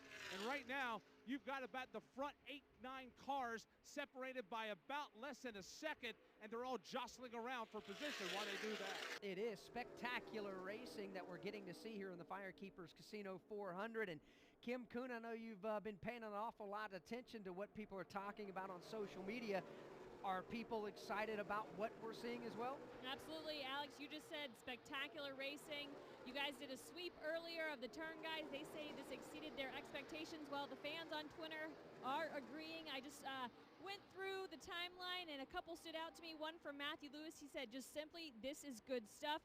And then another one from Aaron Hall. I love this. He said, I'm really liking what I'm seeing out of the hashtag FireKeepers Casino 400. It reminds me of a video game. If you hadn't had a chance to share your thoughts on what you've seen so far at Michigan International Speedway, do it now. You can tweet us. Use that hashtag AskMRN and let us know what you think so far. And, of course, give us a follow at MRN Radio. Well, what I think is it's been pretty doggone good. Logano out front, but he has to come to pit road probably within the next 9 laps. That was, by the way, Dylan Welch, Pete Pistone, Steve Post, Kim Kuhn, Moody and Bagman out in the turns, Alex Hayden alongside. My name is Jeff Striegel. Yeah, we've all been here since Thursday, and unfortunately we are racing here on a Monday now evening, but I will, and I think Alex will join me, a tip of the cap, not only to the folks here at Michigan, those in the infield that are hardy enough to stay with us. The infield virtually flooded last night. There are still campers and those out there watching this. And how about the fans in the grandstands? We thought earlier today when, yes, it was raining, that nobody would come back. And they did. And it's much cooler than it's been all weekend long, too. But, you know, even though it was difficult for some fans who weren't able to stay and come back here today, you and I had the opportunity to go out and visit with a lot of race fans today. Even though some couldn't come back, there's good stories as well. We met a family from Ohio, a mother, a father, their 2 small kids. The dad had to work yesterday, off today. They brought the family up. They didn't even have tickets. Bought a couple of tickets and were able to come to the race today because it got rained out yesterday. Met a family from Pocono. In fact, I know he's listening because he said he listens to MRN every time he comes to the racetrack. Also did not have tickets. He was at Pocono 1 week ago. The second that it rained out, loaded up the family vehicle and headed down I-80 all the way to Michigan. We're glad all of you are here, and for those of you that are listening along the way, a big thank you. Yeah, it didn't go off on Sunday like we all hoped, but we got a good one here on a Monday now evening. You know, we'll give you a full field rundown, but Alex, it's going to change here very shortly. We got a number of cars that have to get onto pit road. Yeah, it's 16 laps now before the end of stage number 2. So while we have a moment, we'll go ahead and give you the best we can. We'll keep an eye on the leaders if they come to pit lane or not. Joey Logano continues to show the way. About 2 car lengths behind him is Kyle Larson. Then another 2 back to 3rd place, Ryan Blaney. Brad Keselowski 4th. Chase Elliott 5th. Eric Jones is 6th. 7th is Clint Boyer. Kevin Harvick is rallied up to 8th. Austin Dillon 9th, and Martin Truex Jr. 10th. 11th, Kurt Busch. Daniel Hemrick, good run. 12th right now. Eric Almirola 13th. Kyle Busch has really been no better than a 14th place car all afternoon long. That's where he is right now. Bowman right now goes 15th, then William Byron, his teammate, is 16th. Daniel Suarez 17th. Chris Buescher 18th. Denny Hamlin, he has drifted back all the way to 19th. And Paul Menard completes the top 20. 21st is David Reagan. 22nd, Ryan Preece. 23rd is Bubba Wallace. 24th, Jimmy Johnson. Ryan Newman is 25th. 26th is Michael McDowell. 27th is Ty Dillon. 28th, Ricky Stenhouse Jr. 29th, Matt DiBenedetto. And 30th, Matt Tiff. Corey LaJoie 31st, and I believe the last car on the lead lap. Landon Castle goes 32nd. Landon, the last car on the lead lap. One lap down, 33rd, Josh Malicki.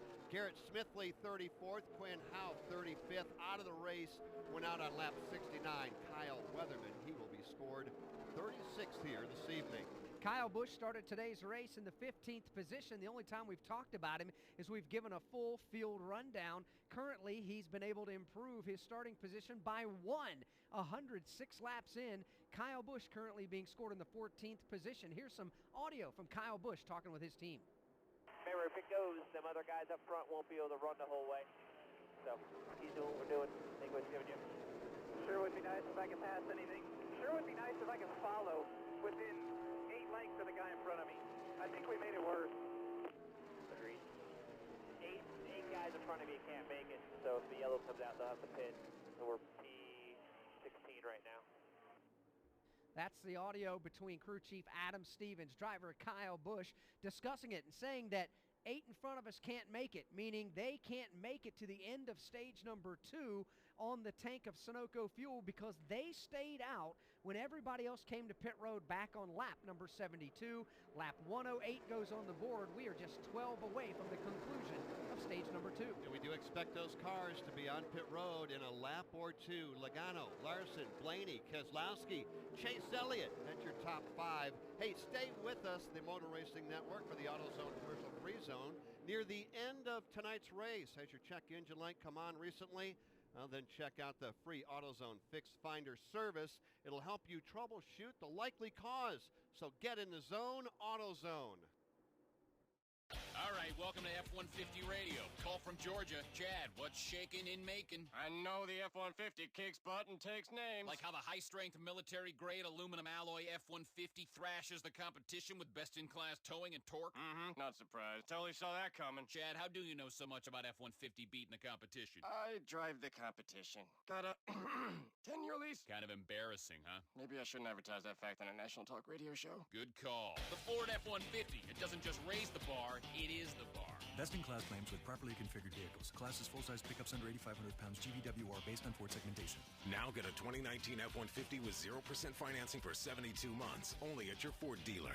Not all buyers will qualify for Ford credit financing. 0% APR financing for 72 months at $13.89 per month per thousand finance regardless of down payment. Program number 21040 on 2019 Ford F-150. Not available on Raptor. Residency restrictions apply. Take new retail delivery from an authorized Ford dealer stock by 7/119. See dealer for qualifications and complete details.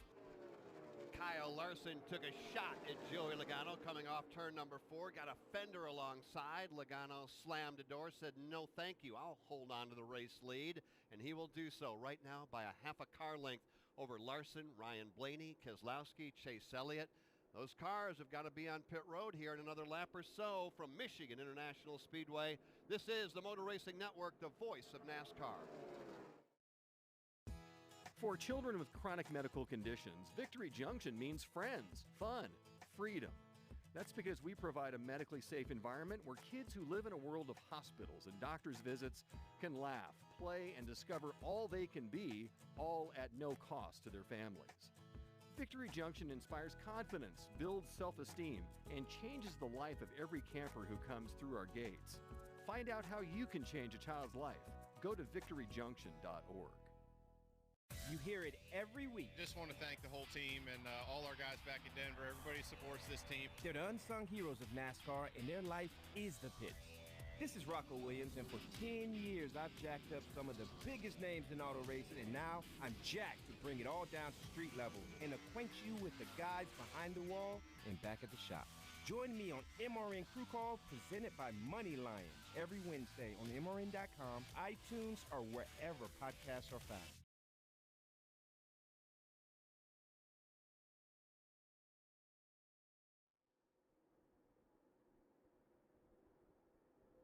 All right, we told you that cars were going to run out of fuel shortly, and here comes some right now. Logano will stay out. He has to pit shortly, but Kyle Larson will be the first one of those drivers to come onto pit road that did not pit last time by when they had the opportunity. Pete Pistone. And Kyle Larson hits his pit stall. They push it as far as they could. Right side tires going on. No adjustments to this race car whatsoever.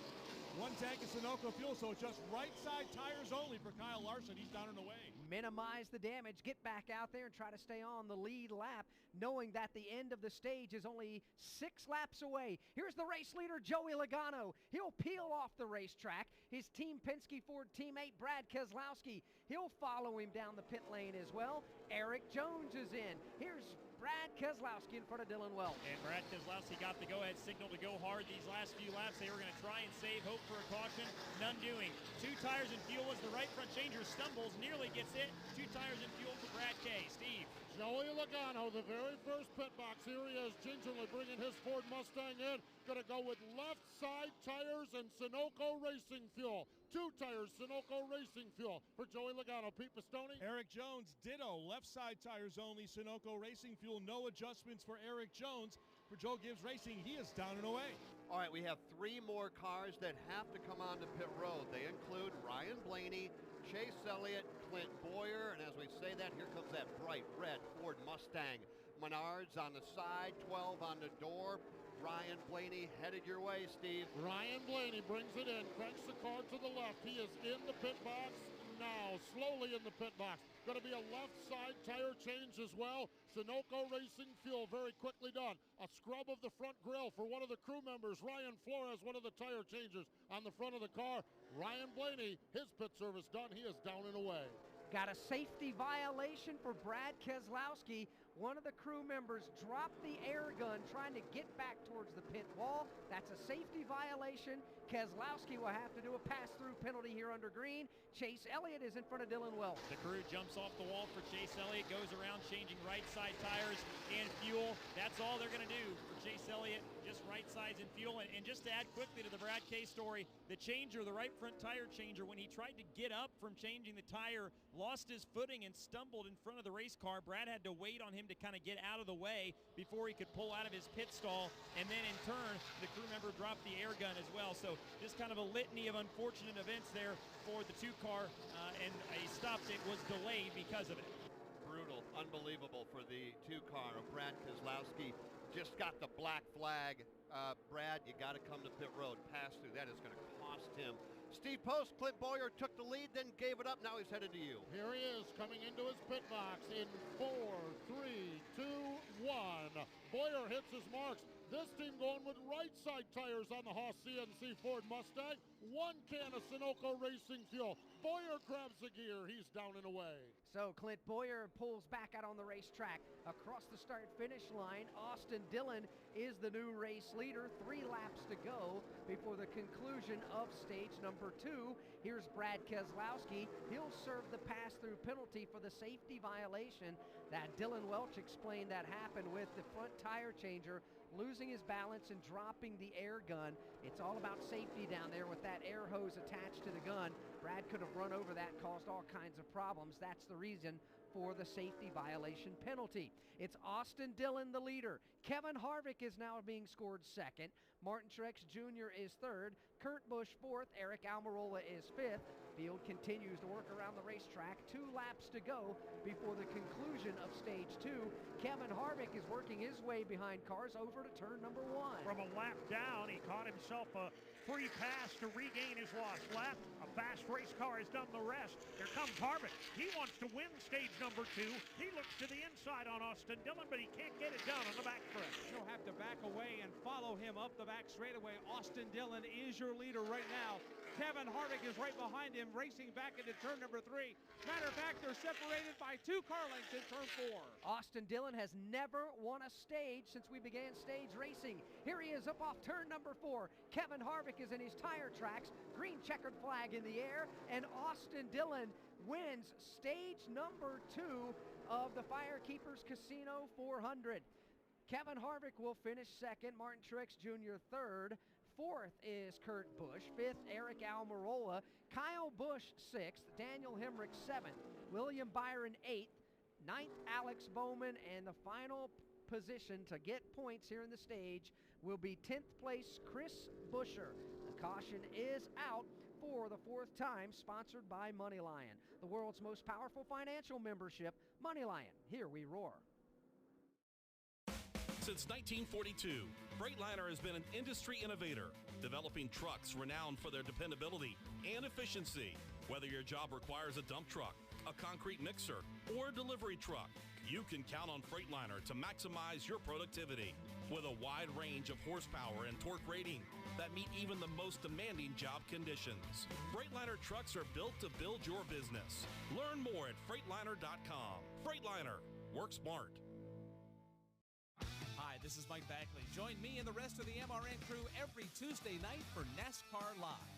We'll get you up to date with the latest news stories and ready for the upcoming race weekend. So many crazy things happen there. You know, it's one of those races where anything can happen, especially at the end. Hear exclusive interviews, expert analysis, and much more. Oh, yeah, boys! How about that? Oh, yeah!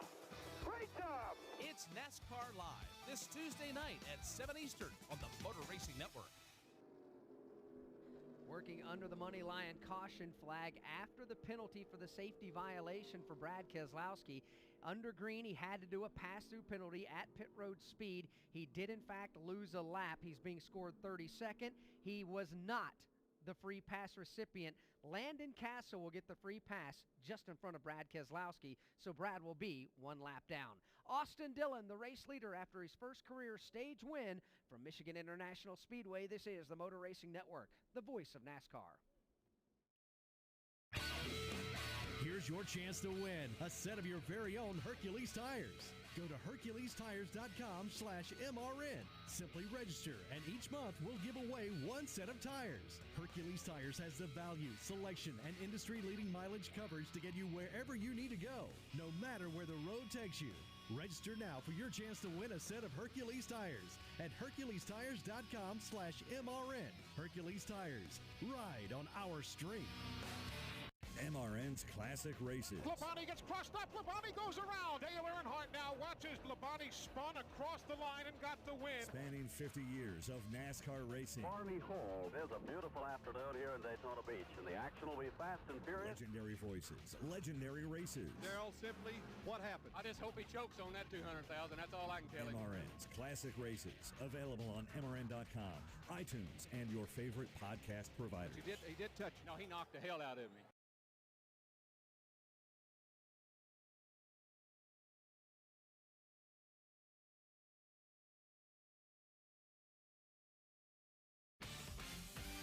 Racing Network's coverage of the FireKeepers Casino 400 is brought to you in part by the Ford Hall of Fans. Are you NASCAR's biggest fan? Go to Ford.com/NASCAR. By Progressive's Home Insurance. Get your quote at Progressive.com today. By Freightliner Trucks. And by Blue Emu. No chill, no burn, no odor. Blue Emu works fast and you won't stink. Lap 122 on the board of the FireKeepers Casino 400. 200 laps make up the distance in this 400-mile race around this 2-mile Michigan International Speedway. And for the first time in, well, 2 full days, we have more blue skies than we do white clouds overhead, and the race fans are loving that. Pit lane is open right now. And here comes Austin Dillon. He needs to get the car onto pit road. Harvick will follow him, so will Truex. Kurt Busch among the leaders. It'll be interesting to see what happens a little bit further back with Elliott and Clint Boyer, Chase Elliott. They were on pit road just a moment ago. Here comes everybody down. Let's start with Dylan Welch. And Daniel Hemrick into his pit stall from the 8th spot, complaining he's too tight, going to make a right rear chassis adjustment. William Byron, 4 tires and fuel, said his right front chatters when the temperatures are cold. Alex Bowman in as well. They're going to focus on fixing that left rear damage he suffered after that contact with Chase Elliott. Steve? Race leader Austin Dillon's in. Going to be 4 tires Sunoco Racing Fuel. Here's Kevin Harvick getting 4 tires as well. They're going to go 2 cans of Sunoco Racing Fuel. The battle off from pit road, though. Joey Logano with 2 tires. Logano gets the battle off pit road. Chase Elliott is second. Looks like Eric Jones is third. Kevin Harvick is fourth. Pete Pistone. Martin Truex Jr. came down pit road, topped it off with Sunoco Fuel, 2 right side tires. Kyle Busch back down, gave up that track position that they were going to gain, and he came down for fuel. His brother Kurt Busch down as well. An adjustment again, looking at the right side of that car. Paul Menard, Eric Jones, Kyle Larson was back on pit road, as was Daniel Suarez and Ryan Newman, all topping off with Sunoco Fuel. All right, Alex, you're going to talk about the strategy and what they actually did on pit road, but how about this now? The top 5 off pit road were not the top 5 that came onto pit road, that's for sure. Logano, as you just heard called, the first one off pit road, he picked up 19 spots. Second off pit road, Chase Elliott picked up 22 positions. Third off pit road, Eric Jones up 19. Then you had Kevin Harvick, who came in the top 5, goes out in the top 5. He picked up 2 spots, and Clint Boyer off pit road 5th. He, too, picking up 18 spots on pit road. You know, you go back to the green flag, lap number 114, when Joey Logano had to come to pit road. Steve Post was down there, and Steve, you told us on the report on that pit stop, Todd Gordon elected to do 2 left side tires on that exchange. If there's anybody smarter down there right now than Todd Gordon, I'll be mystified. Well, and we need to put Alan Gustafson in that category, and crew chief for Chase Elliott. We need to put some of those other guys in there as well. What they did on that stop, they knew they needed fuel. So if you're going to stop, get 1 can in and get 2 tires in, so that when they stop now, everyone else is going to want 4 tires and 2 cans of Sunoco Racing fuel. These teams only needed 1 can of fuel, and in this case, right side tires for Joey Logano, and they gained 19 spots on this fuel strategy on this call. But most importantly, as we've talked about all day long with Joey Logano, I believe he's going to be back at the point when we go back to green. Yeah, right now Corey LaJoie, Bubba Wallace are being shown 1, 2. I would guess and say that they will make a pit stop here next time by. Maybe they will, maybe they won't. If they do, then it will be Logano and Chase Elliott, Eric Jones, Kevin Harvick, and on down the list. Hey, while we have a moment, we had an opportunity to visit with a very dear friend and someone who is going to be stepping away from the microphone. That came after he stepped away from driving.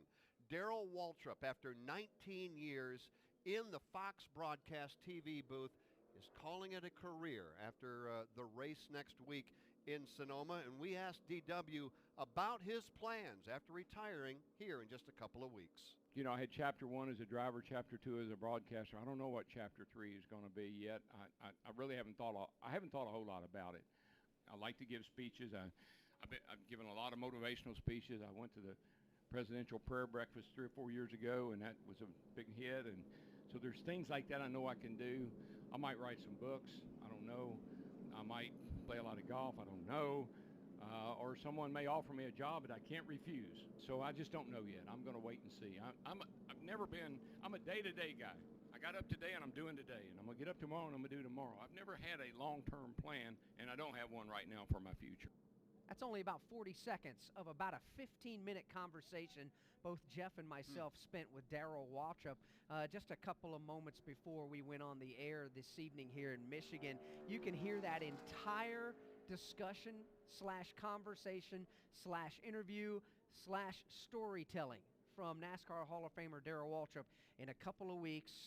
Check MRN.com because it'll be on NASCAR Live on a Tuesday night. We'll find out what his most memorable moment in the broadcast booth was. We'll find out what the fans meant to Darrell Waltrip, and I have a feeling you probably know that, but let him tell you that. Just so much fun to sit down just a few minutes before we came on the air with the legend, NASCAR Hall of Famer from 2012, an 84-time winner at this level, Darrell Waltrip. Now, Corey LaJoie and Bubba have elected, at least at the moment, to stay on the racetrack. Alex Bowman, who had been up inside the top 5, well, he was on pit road just a moment ago. Dylan Welch, you were looking on. Yeah, and Jeff, they've, like we said, just been trying to fix the damage that he suffered when he made contact with Chase Elliott during Stage 2. And it affected the 9 car of Elliott much less than it affected Alex Bowman's car. He took the brunt of the impact kind of in the left rear quarter panel area. So they've made several stops during this caution to come down and just try and repair that damage as best they can, because it's almost made the car undrivable for Alex Bowman. So they're trying their best to get it back to kind of square one and where they were, because it was awfully fast before then, but certainly has kind of derailed their effort here and put a kink literally and figuratively in their running up front ability so far this afternoon. All right, Dylan, thank you very much. By the way, Corey LaJoie, Bubba Wallace, as expected on pit road. That will turn the race lead over to Logano, Joey Logano, and Chase Elliott. They'll be the front two on the front row when we go back under the green flag in less than a lap. Before we do it, though, let's pause 10 seconds for station identification on the Motor Racing Network.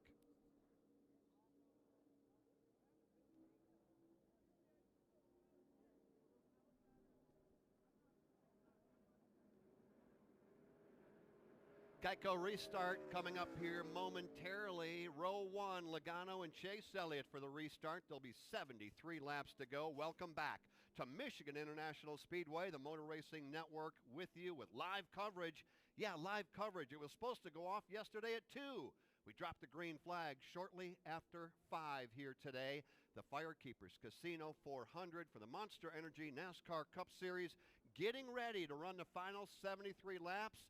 And I'll tell you what, if you're just joining us, where have you been? It has been nothing short of fantastic as we get ready to go. Logano, Chase Elliott, row 1, Eric Jones, Kevin Harvick, row 2, row 3 for the restart, Clint Boyer and Martin Truex, row number 4, Austin Dillon and Kyle Larson, row 5, Ryan Blaney and Kyle Busch. Here they come into the Geico restart zone. Pace truck gets out of the way, or the pace vehicle, I should say, gets out of the way. Kip Childress driving that. Joey Logano, the new race leader, again, steps on the gas. He's got Chase Elliott to his left elbow. Elliott gets a good side draft and pulls even. Maybe Chase wants the lead. Puts a nose out in front as they hit the 18-degree banking in turn number 1. It is going to be 3 wide to the lead. To the outside goes Kevin Harvick. Logano in the middle. Elliott on the bottom. Kevin Harvick by a nose as they squeeze their way off turn 2. Oh, close quarters racing off turn number 2. Harvick has a fender out in front. Harvick to the lead. They're 3 wide from third on back. It'll be Truex around the outside. Larson in there as well. Logano stuck in the middle, racing with Chase Elliott and others. From the back to the front, from a lap down to the race leader, Kevin Harvick off turn number 4, and he will lead here at Michigan on lap 128.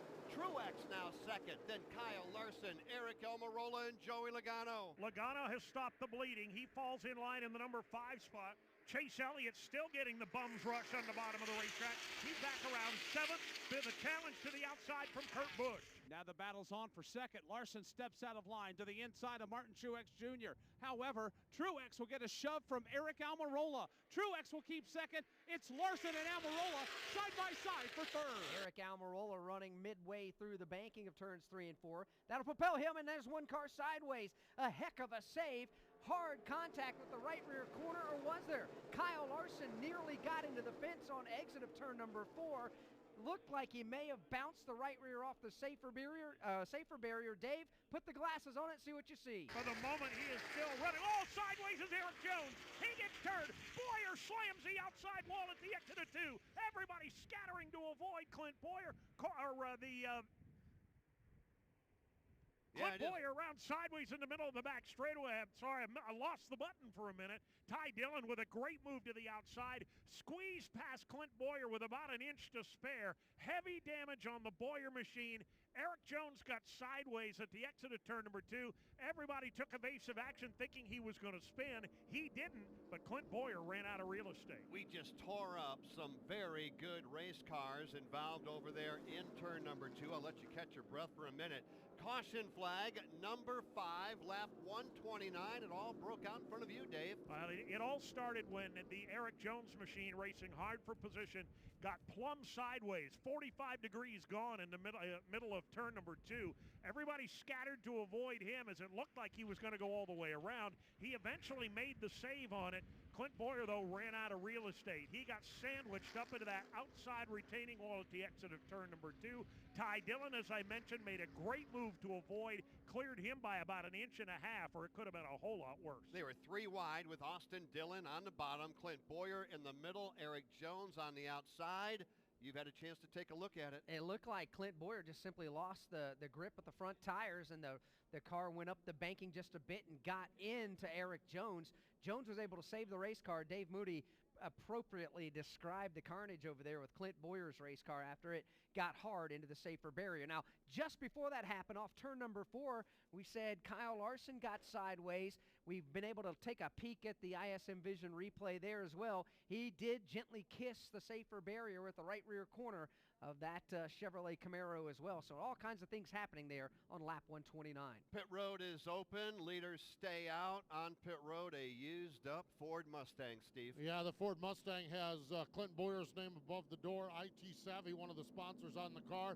Why we say that is because that's on the bumper cover, and the bumper cover was on the ground. Now, they've just stacked the bumper cover up on top of the car. This car is too damaged. They're not going to be able to continue on. Denny Hamlin, one of the few drivers making his way to pit road right now, going to go around and make a chassis adjustment. Denny's been fighting a tight condition on the race car, a major chassis adjustment. Holy cow, that crew member must have turned that jack wrench about 4 or 5 complete rotations. Pete Pistone looks like Kyle Busch is in front of you.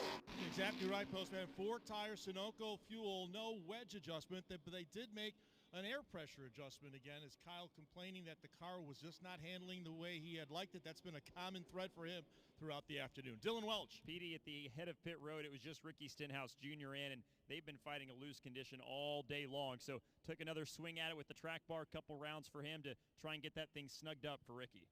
Well, here's what's interesting with Denny and Kyle, and I think Kyle even more so than Denny. They had, and focus on Kyle here for a minute, chipped his way closer and closer to the front. A not-so-good race car, but yet Kyle getting the most out of it. Throw it all away. There was only 2 lead lap cars that came to pit road. Yeah, and that's going to put him all the way back. However, they're gambling that long pit stop here and off sequence is going to pay dividends in the long run, because clearly they didn't appear to have the raw speed to simply drive their way to the front of the field. They had to do something to get the car to handle a little bit better for driver Kyle Busch. So under the money line caution, it's Harvick, Truex, Eric Almirola, Kyle Larson, and William Byron. That's your top 5. G'day, America. It's the moment you've all been waiting for. That's right, Outback Delivery is here. Now you can enjoy all your Outback favourites anywhere. Our signature centre-cut sirloin at home. It's here. Or game day party platters with kookaburra wings that'll have both teams cheering. It's here. Or steak and lobster for a date night at home. It's here. Head over to Outback.com and place your orders, because Outback Delivery is here. Outback Steakhouse. Aussie rules. Delivery availability varies. Delivery charge may apply. 2019 is the Motor Racing Network's 50th year, and things are about to get a lot louder. I'm Woody Kane. The NASCAR season is revving its engine, and MRN's 2 biggest loudspeakers are back when race spotter Joey Meyer and I bring you the latest news, results, and headlines every Monday on MRN Out Loud. Crank it up Mondays on MRN.com, iTunes, or wherever podcasts are heard. We got a lot going on. Free pass goes to Rochester Hills, Michigan, Brad Keselowski. Got the free pass. He will be scored 31st. Harvick, Truex, Almirola, Kyle Larson, William Byron, top 5. We'll reset it for you when we come back from Michigan International Speedway. This is the Motor Racing Network, the voice of NASCAR. Here's a special message for those of you who owe the IRS at least $10,000 or more in back taxes. The IRS has special programs in place that could eliminate or reduce your tax debt by thousands of dollars. Call the Federal Tax Management Helpline that has been set up for you, 800-242-1706. Stop the wage garnishments, levies, and tax liens now. Once you've qualified and enrolled, the IRS will stop all the collection activities against you. These unique programs have been allocated to help the economy and significantly reduce or eliminate your tax burden. The IRS is currently accepting reduced settlements and other favorable programs. You may qualify for substantial savings, so get the help you need. If you owe more than $10,000 in taxes, call for free information and to see if you qualify. Take down the number now for the Federal Tax Management Hotline, 800-242-1706. That's 800-242-1706. 800-242-1706.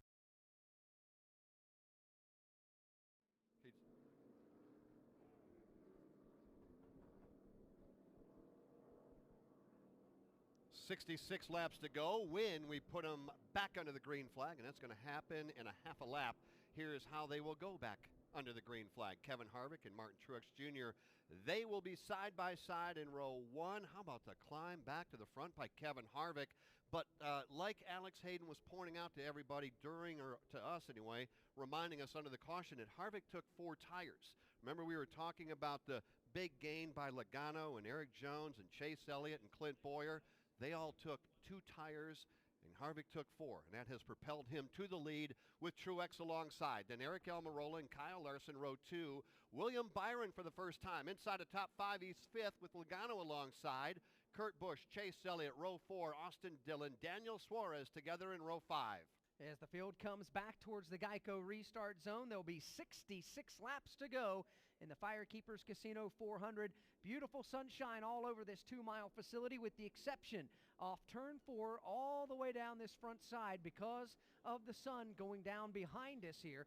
So the front side is in shade. Here we go, getting set for the restart. 66 to go, looking for the green flag. Geico restart is underway. Green flag back out. Kevin Harvick will try to get away. Kyle Larson right behind him, diving down to the inside and going after the race lead is Martin Truex Jr. Harvick's getaway effort is successful. He rides the outside lane to the lead. The battle now is for second. Kyle Larson to the outside, Truex to the inside. Give it to Larson. Now here comes Logano around the high lane. Logano will step to the outside. He is up to 3rd. Truex is trying to get going here on this restart. Elliott pushing Logano from 4th. And right now, Larson taking a look for the lead. Larson at the racetrack, and Logano now trying to take second from Larson. Meaning he'll go to the inside lane. Chase Elliott tries to decide which driver he wants to lend drafting assistance. The outside lane with Larson will prevail, but Logano is shoving Larson. Larson busts out of line. He shoves Larson right underneath Kevin Harvick. Kyle Larson goes to the lead. Logano now for second. Larson up the banking. Logano goes to the lead. Austin Dillon is sideways. He bounces off the outside safer barrier. Caution flag comes out. Dave, yet again, caution flag number 6. Wild and crazy over there in front of you in turn number 2. Crazy and eventful couple of turns, Jeff Striegel. 2 lead changes cycling around back into the hands of Joey Logano. Austin Dillon got sideways midway between 2. He drifted his way all the way to the exit of 3, but made some fairly substantial contact with the right rear corner of that machine on exit to the back straightaway. Well, Steve Post reported a little earlier, Jeff, that Joey Logano and crew chief Todd Gordon didn't want to know what the car was going to do in traffic. Joey, he took matters into his own hands. He shoved Larson past Harvick for the lead, shoved Larson all the way up the banking. Logano then goes to the top spot. It was a strong, strong move. Well, it took Kyle Larson from 3rd to 2nd and then back to 5th as Kyle Larson had to grab a whole bunch of steering wheel and keep that car off the fence, but it did propel Logano back to the lead. It's amazing what we're seeing here. Bagman weigh in on this. Alex pointed this out way back at the beginning. When 2 cars are running side by side, the car running behind them can run them down from 10 car lengths back. So obviously there's a huge draft. And then that other opportunity, like we just saw there, one driver shoving another right on by the race leader. When they work together, they can go to the front. Yeah, it is impressive out there. But Austin Dillon, the reason for this money line caution flag, Steve Post, there's some hammers, the big orange mallets out down there. Oh my gosh, it's saws too, which that's never a good thing. Just kind of keeping the pieces off, and now they're putting the big bear bond tape on it. It is a red, white, and blue, a beautiful Dow Chevrolet. The left side is pristine. The front of the car doesn't look too bad. The back right corner's got some damage on it, and the right side is tore off from that thing. Right now, they've been able to tape it up enough, and they've sent him away to get him back out on the track, not to lose a lap. But I believe, in fact, the crew just indicating he's going to need to come down for some more repair work to the right side of the Austin Dillon Chevy Camaro. William Byron electing to come on to pit road. He had a good run going, but he got shuffled way back. He had been up into position number 5. Alex Hayden, you were kind of watching him after we put him back under the green flag. Yeah, he slid up the banking. He's one of them that touched Austin Dillon when Dillon got out of shape up there in turns 1 and 2. So it appears Dillon Welch, that William Byron and his team, they just simply wanted to give that car a good once-over. Is that true? Yeah, and just 4 tires and fuel down here for William Byron, and just kind of overlooked the damage, if any. Just kind of gave the car a once-over to make sure there wasn't anything to be concerned about, but didn't see them tug on any fenders or anything. So they got shuffled to the back, so may as well come down and top it off and put 4 new Goodyears on it as well. All right, thank you. Good side of the leaderboard: Logano, Harvick, Elliott, Kurt Busch. Kurt's been there all day. Kyle Larson has as well. Truex has been up there. Obviously, Logano has led far and away more laps than anybody else. All right, that's the good side of things. Let's go from 17th on back. Not everybody is having a very good day. No, they're not. Jimmy Johnson, 17th. He's had a couple of dusts up, but they're on pit road. He's run into 2 different cars down there on the pit lane, wrinkled up the nose and a little bit on the right rear corner. Kyle Busch, he's 18th. He's just had, well, a non-Kyle Busch type of day. Matt DiBenedetto is one of those drivers that made contact with Jimmy. He's been mired back in 19th. Bubba Wallace, Ricky Stenhouse Jr., they both have had penalties today on the pit lane. Denny Hamlin, well, he's back in 23rd. He's had his hands full all day long, too. All right now let's head to the Care Center. Kim Kuhn. Yes, Clint Boyer has just been released from the Care Center. Clint, what happened out there? I think the 20 got loose, and I tried to just an evasive move to get under him, and the 3 was there, and just got loose under him, and then got into him, and then run out of real estate, and it's a pretty frustrating day. It's pretty frustrating out there. A lot of people didn't know what to expect out of the racing today. Thoughts on the package here? It was pretty much what I expected. All right, that's Clint Boyer. Last year's winner in the June Michigan race, unfortunately, will not have the opportunity to repeat here this afternoon. That's Kim Kuhn. MRN's Care Center updates are brought to you by Blue Emu. Blue Emu's family of products supports healthy muscles and joints. Blue Emu is family owned and manufactured right here in America. Blue Emu works fast and you won't stink. Field continues to work behind the pace vehicle out there. They're on the back straightaway. The Whelen Engineering lights are still on and illuminated there, which means we are going to go at least another full lap under this money line caution before we go back under the green flag. You know, we've heard what Mike and Dave have talked about as far as this. Jeff, you and I have had the opportunity, along with everybody else on the Motor Racing Network crew, to watch the practice sessions back on Friday, qualifying on Saturday. Nowhere in there did we see this type of effort from the drivers, especially in the practice sessions, because they mostly ran by themselves. Now we're getting something totally different, and it's encouraging. Well, you know, and I don't want to say that I had it picked or figured out, but enjoyed a conversation with our affiliate in Phoenix, 1580 AM, and they asked me, what do you think we're going to see? And I just thought that with the package that we have and the way we saw them run at Kansas and Vegas and Atlanta, etc., that I thought we were going to see maybe the best race that we have seen at Michigan in recent memory. All right, so far so good. I like what we see. I like the package. I'm not sure at this moment that Clint Boyer agrees. I'm not sure at this moment that Kyle Busch agrees.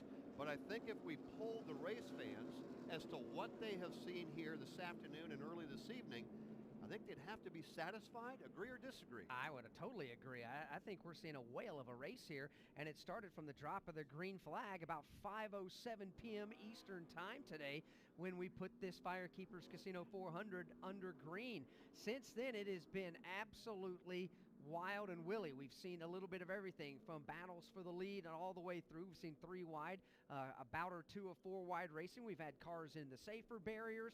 We've had problems on pit road. If you can think about it in a race, to this point here, 139 laps into 200, we've seen just about everything. We absolutely have, and we're going to see even more. 60 to go. By the way, a quick tip of the cap to all of our affiliates around the country. I was talking about 1580 in Phoenix. That's the Fanatic 1580 AM. They carry the Motor Racing Network each and every week, like another 400 stations across the country, along with Sirius Satellite NASCAR Channel 90. Getting ready to go. Logano, Kevin Harvick, Chase Elliott, Kyle Larson are all up front, ready to rock and roll. We are indeed. The pace vehicle will be getting behind. The caution flag is going to come back out. I see down here up off of turn number 4, Jeff, one of the track lights that's still flashing yellow, that should have been off. When they give the signal 1 to go, all the lights on the fences all the way around the racetrack go out. One of them continued to stay on, and we hate to put this race back under the green flag and have a driver or a spotter say, wait a minute, the yellow light's still on. What are we going to do? So that's something that needs to be corrected. They will give a indication at the start-finish line. Apparently they've got it sorted out. We're going to go back under the green flag, and as we look down there, the light should be out, and it is. You know, Alex, you were giving Jimmy Johnson, Kyle Busch, Matt DiBenedetto, Bubba Wallace kind of drivers that we thought we might see up into the top 15. There are more. Stenhouse right now, Ricky, 22nd. Brad Keselowski, man, he wants to win this race more than anything else. He told us this weekend winning here at Michigan would be the biggest win of his career. Of course, he grew up about 60 miles to the north in Rochester Hills, Michigan. Brad, 23rd. Denny Hamlin, who had been in the top 5, he's back in 24th. William Byron, 28th. Even further back, Austin Dillon, you called him to the checkered or the green checkered flag, his first ever stage win. Austin Dillon, 31st. Clint Boyer out of the race. Some big names not having a big day. No, they're not. There's been some struggles out there. And before we get back to the Geico restart zone, we're about a quarter, maybe a little more than a quarter of a lap from getting there. How about a quick call to all the race fans yesterday who stuck it out in the rain, and even more play and catch with a couple of our drivers, Corey LaJoie and Bubba Wallace. The fans were out here sitting in the rain. We were waiting for things to clear up, and Bubba and Corey got the football out, came out here and played catch with the fans. I think that's worth a mention. And just a couple of laps ago, it was Bubba and Corey at the front of the field before they came on to pit road and made a pit stop. Getting ready to go now, 59 laps to go. Logano, race leader, electing to go from the outside. On the inside, Kevin Harvick. Then Kyle Larson, Chase Elliott, Martin Truex Jr. Green flag goes back in the air. Harvick trying to stay with Joey Logano. Right behind him, they begin to fan out. Harvick does stay right with him, and behind them they are 3 wide for position number 3. Kurt Busch with a great restart, fights his way to the bottom of Chase Elliott. Elliott wants no part of that. He bails out. They are still wheel to wheel. Busch looking 3 wide for the lead, thinks better of it. Now he'll back away as Logano and Harvick continue their side-by-side battle for the point. Harvick throwing the block on Martin Truex Jr. Make that Larson starting to get a run. But Harvick gets the run out into the clean air, and now they're stacked up from second on back. Harvick got a heck of a shove from Kyle Larson. Harvick will get out by 2.5 car lengths to the lead. Logano falls to second. After Larson's assist, he'll fall back to 5th as they're shuffling from 3rd on back. He's back to the 5th spot, make it 6th as Chris Buescher powers his way past in the outside line. Lined up behind Buescher, a resurgent Daniel Suarez, then Kurt Busch and Alex Bowman as they race off too. Watching Ryan Newman coming off the corner, skated up the banking, left the inside lane open there for just a moment. Kyle Larson in that mix as well. He'll back away. Now it's Suarez who'll dive to the inside of Larson.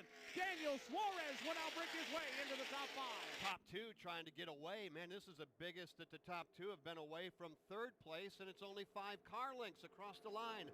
Harvick, then Logano, then Truex, then the battle is on from there on back. Newman, Suarez, Kyle Larson, Kurt Busch. Newman is under attack now. Daniel Suarez dials up the low line, slides underneath him, move the Haas Automation Machine to the number 4 spot. Newman back to 5th. He crosses over off 2. He wants that spot back. He will pull back to the inside. They will race wheel to wheel for position number 4. There are 6 cars stacked up right there. For now, Suarez has the spot. Larson will go up the banking while Newman loses ground. Here comes Kurt Busch into the mix. Flying around the outside is Kurt Busch. He'll get by Ryan Newman. Newman will find a little spot to pull in line and get back in the draft, just in front of Alex Bowman.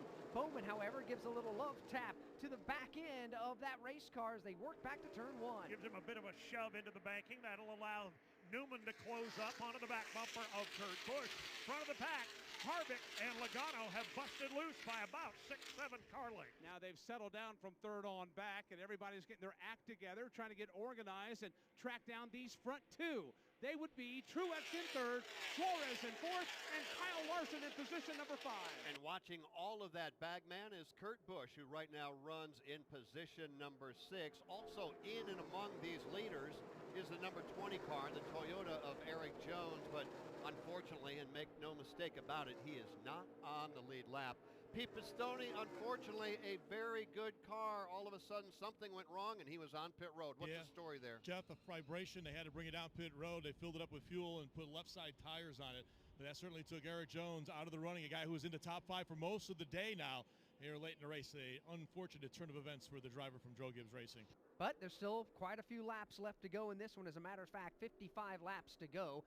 Harvick is the race leader as he pulls the field up off of the corner. Back to the line, 54 laps to go. Steve Post, we have 54 laps to go in the FireKeepers Casino 400. Do these cars have to come back to pit road, and if so, when? Yes, they do have to come to pit road. We're finding the fuel mileage with those caution laps is about 50 laps, okay? So we're at 146.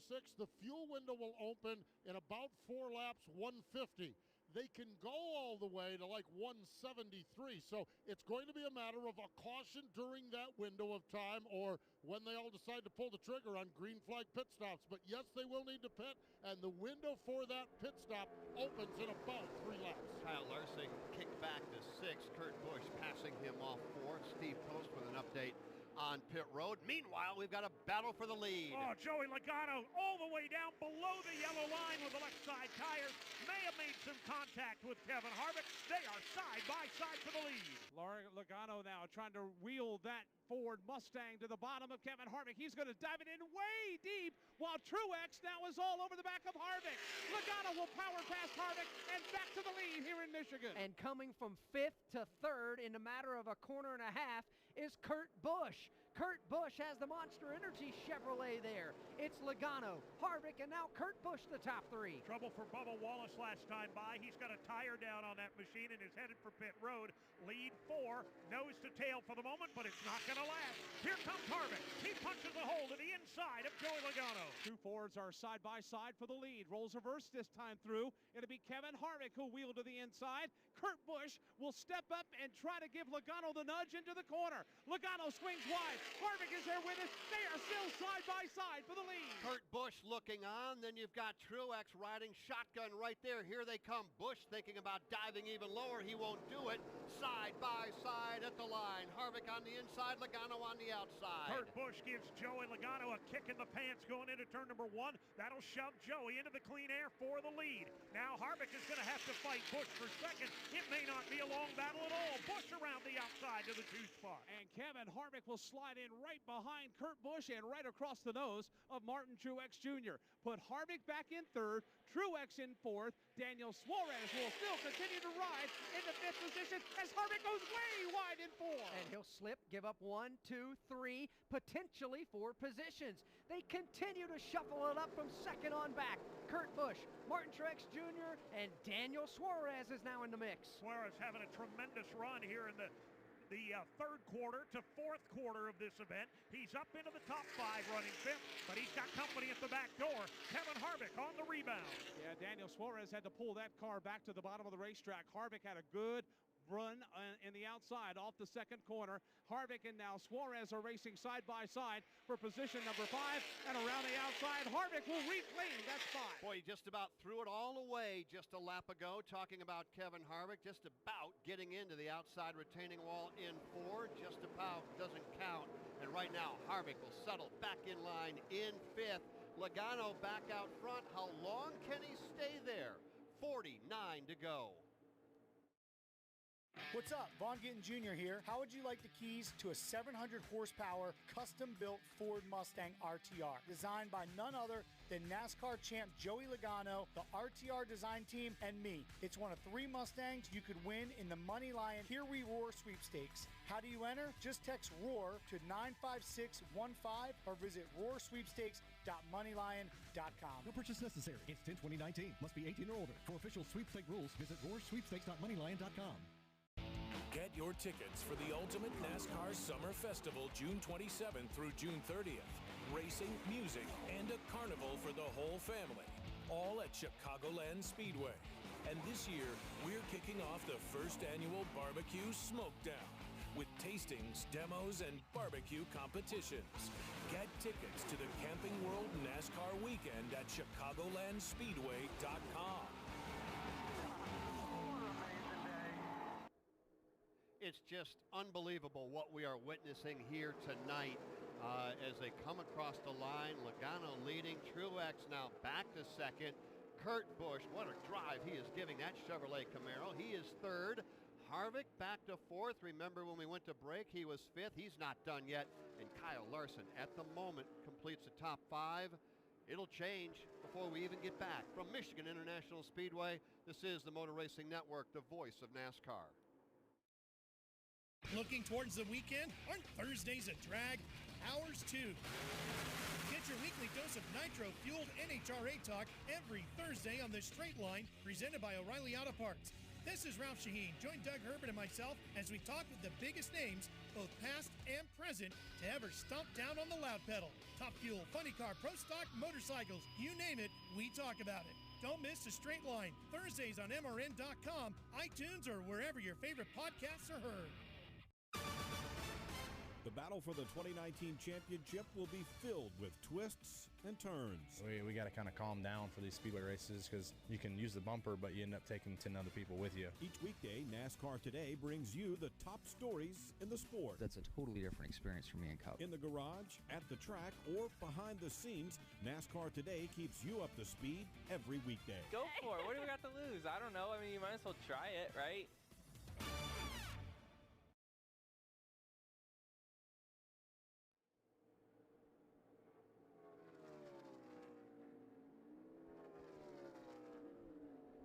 Back at Michigan, you just don't know which direction to look. You've got a car on pit road. You've got them 3 wide working off turn number 2. You've got them stacked up going in to turn number 3. And here comes the leaders off turn number 4. Where do you want to start? Why don't we start on pit road very quickly? Postman said the window for fuel would open. Chase Elliott, was that what he was doing when he just came to pit road? Yeah, it absolutely was, Jeff, and he was in at my end of pit road. 45 to go, so they're inside their window. They just wanted to make sure that they had enough to make it to the end here. Had a little bit of right side damage as well, though they focused on trying to make sure the fenders were all straight. Right side tires only as well for Chase Elliott when he came down pit road. The leaders have just passed Chase Elliott on the back straightaway, so Chase is 1 lap down. Now he needs his thing to stay green and cycle through for the rest of the leaders to peel off the racetrack so he can get back on the lead lap. Logano shows the way. Second is Truex. Third is Kevin Harvick. Kyle Larson is fourth. Daniel Suarez fifth. The rest of the top 10 will see Kurt Busch sixth. Chris Buescher seventh. Alex Bowman 8th, Ryan Newman 9th, and Kyle Busch is 10th. And just a moment ago, Dave, and I don't know if you had an eye on this or not, but Harvick and Kurt Busch racing side by side. Kyle Larson was right there as well, off turn number 2, and Harvick again just about put that Ford Mustang in the wall. He really did, Jeff. Yeah, I had both eyes on that one. And we've seen something here in the last 5 laps, a couple or 3 different times that we've not seen all afternoon long. A driver been able, and Harvick did it a few minutes ago, to fire it in on the outside of turn number 1, ride that high lane, and make a clean pass around a car hanging onto the bottom of the racetrack. For most of the day today, the bottom has been the advantage. High lane, as the sun continues to beat down on this racetrack, appears like it's beginning to come in. Field works their way towards turn number 3 in front of Mike Bagley. They are stacked up behind Joey Logano. You got Logano, Truex, and Harvick, a 3-car breakaway, but the battle for fourth is on. Suarez trying to wedge his way under Kyle Larson. We've been waiting for Suarez to appear in the top 5. Why do we say that? Because he was so good all all weekend long. Right now, Suarez on the bottom. They are stacked up to his outside. 3 wide, the battle for the number 4 position. They will bypass the Kyle Larson machine. Kurt Busch up the middle. He'll take 4th. Suarez 5th. Larson 6th, and they're 2 wide behind him. And that is Chris Buescher to the outside of Alex Bowman and the lap car of Chase Elliott in that mix as well. They will settle down, race off the end of the back straightaway, and right now it's Larson looking to the high country, and Chris Buescher digging hard down low. Good race for position there, just outside of the top 5. Make no mistake about it, everybody is basically right together on the racetrack as Chase Elliott shoves Chris Buescher past the start-finish line. Chase Elliott is 1 lap down, though. Doesn't matter to Chris Buescher. He'll take the shove from behind. As a matter of fact, it's going to push Chris Buescher to the inside of the Kyle Larson machine. They're going to battle side by side for 6th place. Wow, they will race wheel to wheel up the back straightaway. Again, Elliott will get the shove, or give the shove, that is, to Kyle Larson. Chris Buescher will now fall back into the clutches of Alex Bowman, who'll look to the inside off turn 4. We are down to 39 to go, and when you take a look at the top 10, as we keep an eye on the top 3, running literally nose to tail across the line, you have just about every team in the garage represented. You've got Team Penske running 1st in front of Gibbs. Then you've got SHR 3rd. Ganassi goes 4th. SHR running 5th. Another Ganassi car 6th. And how about that guy driving 7th? What a day it's been for Chris Buescher. The JTG Doherty car is 7th. Hendrick Motorsports is 8th, and Alex Bowman. Joe Gibbs Racing 9th, and 10th is Richard Childress Racing with Rookie of the Year candidate Daniel Hemrick. Off turn number 4 to the line, 38 laps to go. Everybody stays on the racetrack. We've heard our pit reporters, Dylan Welch, Pete Pistone, and Steve Post all say they have to make another pit stop, with the exception of Chase Elliott, who came to pit road already. Elliott is 1 lap down, albeit riding in the top 10 on the track position. He is in position, should a caution come out, to get the free pass and get back on the lead lap. But right now, I think he'd just soon let this thing play out and go green to the finish, because everybody else is going to have to make a pit stop. I think you're 100% correct with that. Right now, Elliott lines up, looking like he's in a position inside the top 10. Well, like you said, he is 1 lap down. Let's get a little bit more on Chase Elliott. Again, a lap down. The first car 1 lap down. So if we did get a caution, he would automatically get the free pass and be back on the lead lap. What are they saying about that, Dylan? Well, Jeff, their early pit stop there was not necessarily by design. Chase got into the wall a few laps before they came down pit road and came on the radio and told Alan Gustafson and the crew that the car was just starting to drive worse and worse and worse, and that he needed to come down to get changes made and try and get that damage fixed as best they can. So it wasn't a hard graze of the wall by any means, I don't think, but enough that it was affecting the handling. So they were in their fuel window, decided to come down and try and repair that damage, also take on the fuel they needed to get to the end, but perhaps just a little bit earlier than Alan Gustafson and the boys were wanting to do. 36 laps to go in this race as it continues to be Logano the race leader. Things starting to tighten up now for the 2nd spot. Truex and Harvick going at it halfway down the backstretch. Kevin Harvick is giving Martin Truex Jr. all he can handle. And right now, Truex will be able to leave Harvick by a car length. Harvick has been all over Truex in this ongoing race for the number 2 position. Joey Logano by 2 over Truex. Truex by 1 over Harvick. Harvick on Kurt Busch by 5.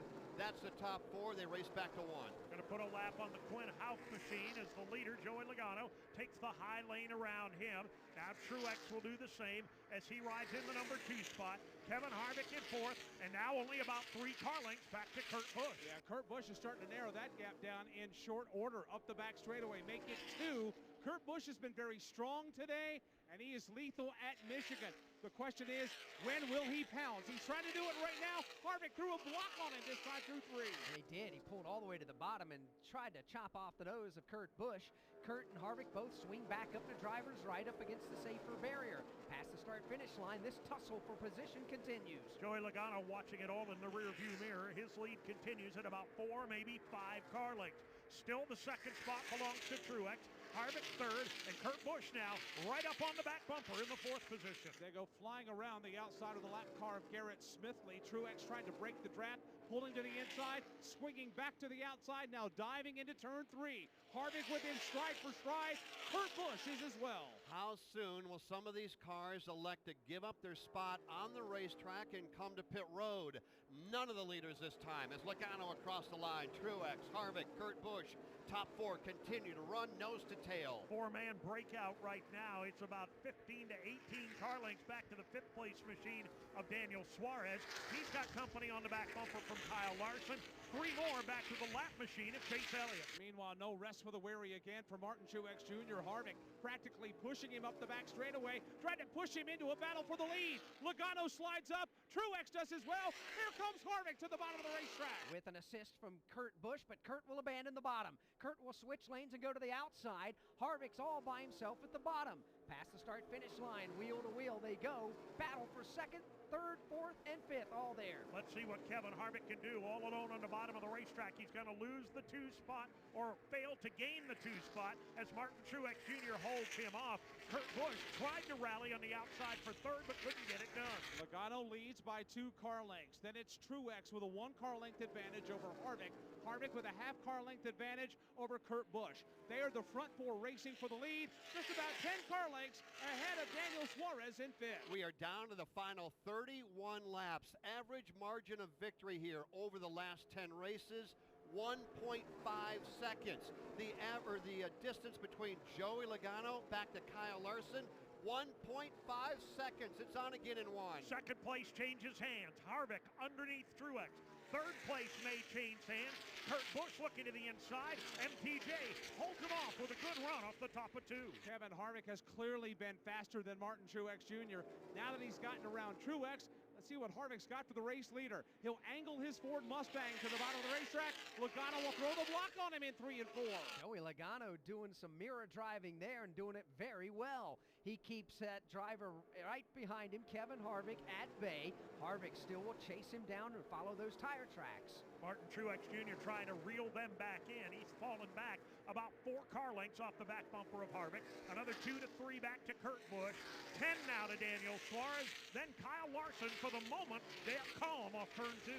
2 Fords, a Toyota, and a Chevrolet. 1, 2, 3, and 4. Right now at Michigan, starting to develop into a 2-car breakaway. Logano and Harvick now 4 car lengths ahead of Truex and company. Here they come now, working back off turn number 4. That top 4 may get run down by another group of 4. They are back by about 10 car lengths. Suarez, Kyle Larson, Chase Elliott, and Chris Buescher. Can't say enough about what that young man's done here today. It's been a great run for Chris Buescher, a great run for Daniel Suarez. Kyle Larson in play all afternoon long. Here's a challenge for 3rd. Kurt Busch with a run. He'll take it off the back straightaway. Wow, he will pull to the inside and make short order of Martin Truex Jr. Put Kurt Busch into position number 3. He's got some ground to make up. About 8 car lengths between himself and the front 2. Who continue to run nose to tail. They understand the draft. If they get side by side, Kurt Busch will be right there all over them. They continue to go 1, 2. Another, we'll call it, let's see, 0.8 seconds back to the 3rd place running Kurt Busch. And it's amazing how quickly when 3rd and 4th get side by side, the leaders just drive away.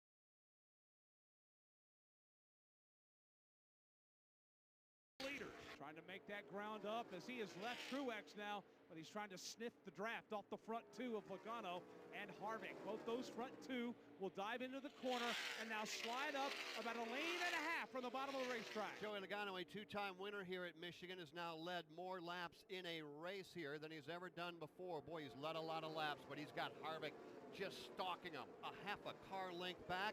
Meanwhile, we take a look onto pit road. Remember we said pit road window, pit opportunity would open a long time ago. We've only seen 1 car there. That was Chase Elliott. Now here comes Kyle Larson. Right side tires on the credit 1 Camaro for Kyle Larson. 1 can of Sunoco fuel. They're going to make it a 4-tire stop. 2nd can of Sunoco fuel going in. A little bit of trouble getting that right rear on. It is on, and down and away goes Kyle Larson. Credit 1 bank on side of that blue and white Chevrolet Camaro ZL1. At the head of pit road, another leader peels off the racetrack. It's Kevin Harvick. Harvick will come to pit road. Further back, Ryan Blaney gives up a position. Blaney also now will take the opportunity to come to pit road. The lap count, Steve Post, 174. We have 26 to go. Kevin Harvick, what a day it's been for Happy Harvick. Here he is. His signboard is a smiley face. We'll see if they're smiling after this pit stop. Crew around to the right side. Going to be right side. No adjustments on that automobile.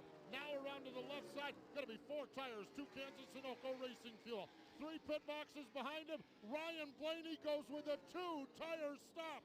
Blaney is going to win the battle off from pit road as he comes out multiple car lengths in front of Kevin Harvick. Money, stop time here at Michigan. On pit road now, you've got the race leader, Joey Logano. He'll be followed down by Kurt Busch, Truex, and Buescher. Let's pick up the stop on Martin Truex. Martin Truex Jr.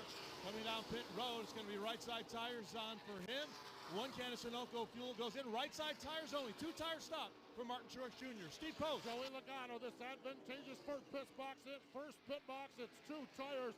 Logano, call him gone. He is checked out down here. It was a great 2-tire pit stop for Joey Logano. Chris Buescher was in. He has completed his pit service.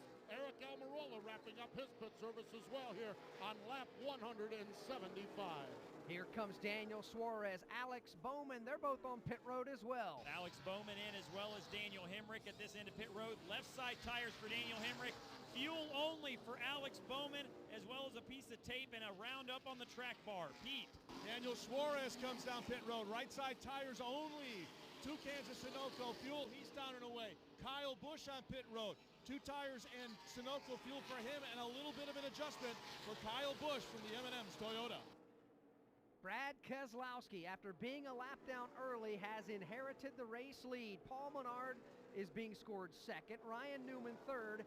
Denny Hamlin fourth. Jimmy Johnson is fifth. They do, however, still have to come to pit road before the conclusion of this race. We're 23 laps to go, and we will take you into the AutoZone commercial-free zone in a moment. At AutoZone, we're all about giving you more ways to get more done, like the AutoZone Rewards program. Members get more, like a $20 reward every time they spend $20 or more 5 times. Got more to do? We've got more for you to do it. Looking to protect your engine? Regular oil and oil filter changes are the best way to keep your engine running strong and running long. And if you're looking to do the job yourself, AutoZone can help. Let us help you at more than 5,600 locations nationwide.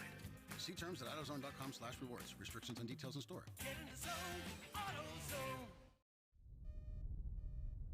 I can't believe it. That Philip brought his little brother on our mission into orbit. How long until we get there? How long until we get there? How long until we get there? No, I can't believe how easy it was to save hundreds of dollars on my car insurance with Geico. What's this button do? What's this button do? What's this button do? What's this button do? Don't touch that. Believe it, Geico could save you 15% or more on car insurance.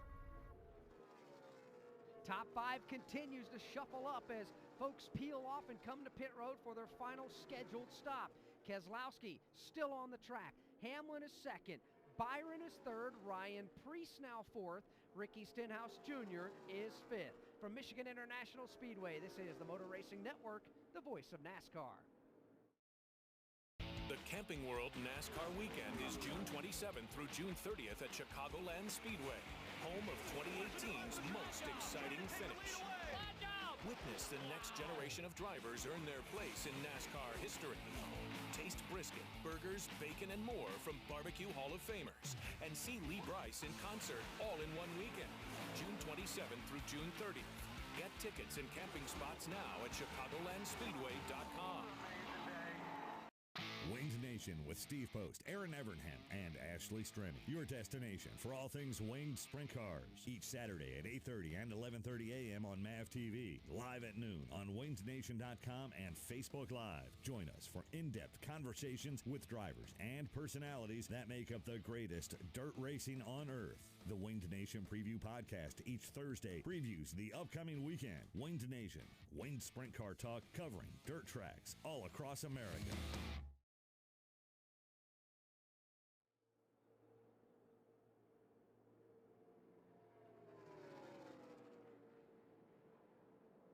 19 laps to go at Michigan. You're entering the commercial-free zone presented by AutoZone.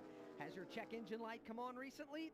The check engine, or the checkout, the free AutoZone Fix Finder service. It'll help you troubleshoot the likely cause. Get in the zone, AutoZone. Right now, Brad Keselowski is shown as the race leader. Must pit soon. Hamlin, Byron, Ryan Preece, Corey LaJoie have to come to pit road. Brad is there right now. Once we get this cycle done, Logano is out front of Truex, Kurt Busch, and Kyle Busch. Don't go anywhere. This is going to get wild before it's over. Brad Keselowski on pit road just a moment ago, Dylan. And it was just fuel only and a small piece of tape on the grill for the race leader. Smooth stop. It's been a trying day for him. We'll see where it puts him when they cycle through. As Dylan mentioned, a small piece of tape on the grill with only 18 laps to go. That'll give them a little more downforce on the nose of the race car and give up a little extra engine temperature there with that few laps. It's worth the risk to try to get that big trophy and the bigger check. Denny Hamlin, race leader, William Byron, Ryan Preece, then Corey LaJoie. Those are the cars remaining to come to pit road. Even a caution flag right now wouldn't save them as Logano is there. Truex, Kurt, Kyle, Alex Bowman. Dave Moody, you were talking about the fact that the second place car, once we cycle around, Truex, would need to work together with Kurt Busch because Logano had a big advantage. They did exactly that. Those cars running right across the start-finish line. Now, this is not for the lead yet, but it may be before long. Well, a lot of veteran drivers, Jeff, who know exactly what they need to do. They've not been racing each other side by side. Truex, Kurt Busch, Kyle Busch, and others now. Daniel Suarez beginning to close in as well. They're minding their manners, Mike Bagley, and reeling in the leader. That is the battle for fourth at the moment, but it will cycle around for the battle for the lead. They're separated, Logano and Truex are, by 3 car lengths, but that Truex-Kurt Busch tandem starting to make some hay right now. They are still single file. They'll come by the start-finish line. Then leader Denny Hamlin just on the pit lane. He's coming up to speed as that group from 4th on back now make it 3rd on back blast by. Here comes Joey Logano through turns 1 and 2. Only a couple or 3 car lengths ahead of Truex. One more car length back to Kurt Busch. Kyle Busch beginning to lose contact. He's another 5 back. Joey Logano has made this look easy all afternoon long. He's been able to keep everybody behind him when being challenged. And right now, he's able to do that with Truex and Kurt Busch and Kyle Busch and others. Logano's lead is now 5 car lengths. And this now is the battle for the lead with 15 to go. Byron on pit road, Ryan Preece on pit road. So it's Logano back out front, then Truex, Kurt Busch, and Kyle Busch. Logano's actually regained some of that lost margin. He's away by about 4 car lengths now. Truex and Kurt Busch, then 5 to 7 back to Kyle Busch. They race their way to the back straightaway. Logano catches the lap car of Garrett Smithley. Logano will pull to the inside of the racetrack. Right now running into 3rd position. Now shifting to the high lane of the racetrack off the corner. Joey Logano, the new race leader's got lap traffic dead ahead. Corey LaJoie is there. Bubba Wallace in the not-too-distant future as Logano peels to the bottom. He'll try to put a lap on Corey LaJoie as they go to 1. Joey's going to have to do this perfectly. He'll go to the inside and bypass the Corey LaJoie machine. LaJoie gives way to the outside to let the 2nd and 3rd place cars have their shot as they race off turn 2 to the back straightaway. 2nd and 3rd have been organized the last handful of laps, and now with this lap traffic, and as we get later in this run, we're starting to get a little more disorganized and throw lap traffic into the mix as well. Logano's lead continues to grow as they race to the main straightaway. And 13 laps in which to get it done for Joey Logano. Now officially, according to what we see here, everybody has come to pit road. So it's Logano, Truex, Kurt Busch, and how about Kyle Busch? When it's time to pay the bill, Kyle Busch is there. He is 4th. Alex Bowman 5th. Daniel Suarez 6th. Brad Keselowski 7th. Kevin Harvick right now trying to rebound yet again. He is 8th. Daniel Hemrick 9th. And Ryan Blaney right now completes the top 10. It's been a spectacular drive for Joey Logano. He's been the dominant driver at the front of the field and he's been able to withstand all challengers for the most part. right now. He's trying to pedal as hard as he can to get away from Martin Truex Jr. They'll exit turn number 4, back across the start-finish line. The advantage for Logano over second-place Truex, 0.6 of a second. And if there's some muscle to be flexed at the front of the pack, now would be a real good time for Joey Logano to do it. He has turned what was just 5 or 6 laps ago a 2-car length advantage to a good 10, maybe 12 as they head for 3. Right now, Bubba Wallace is in the middle of that real estate Dave just documented. Martin Truex Jr.'s got to go around Bubba to get the run on the race leader. For now, Truex will look to the inside of Bubba Wallace, trying to bypass him so he can get back and challenge for the win. And another 5 car lengths back comes Kurt Busch. Another 3 back comes Kyle Busch.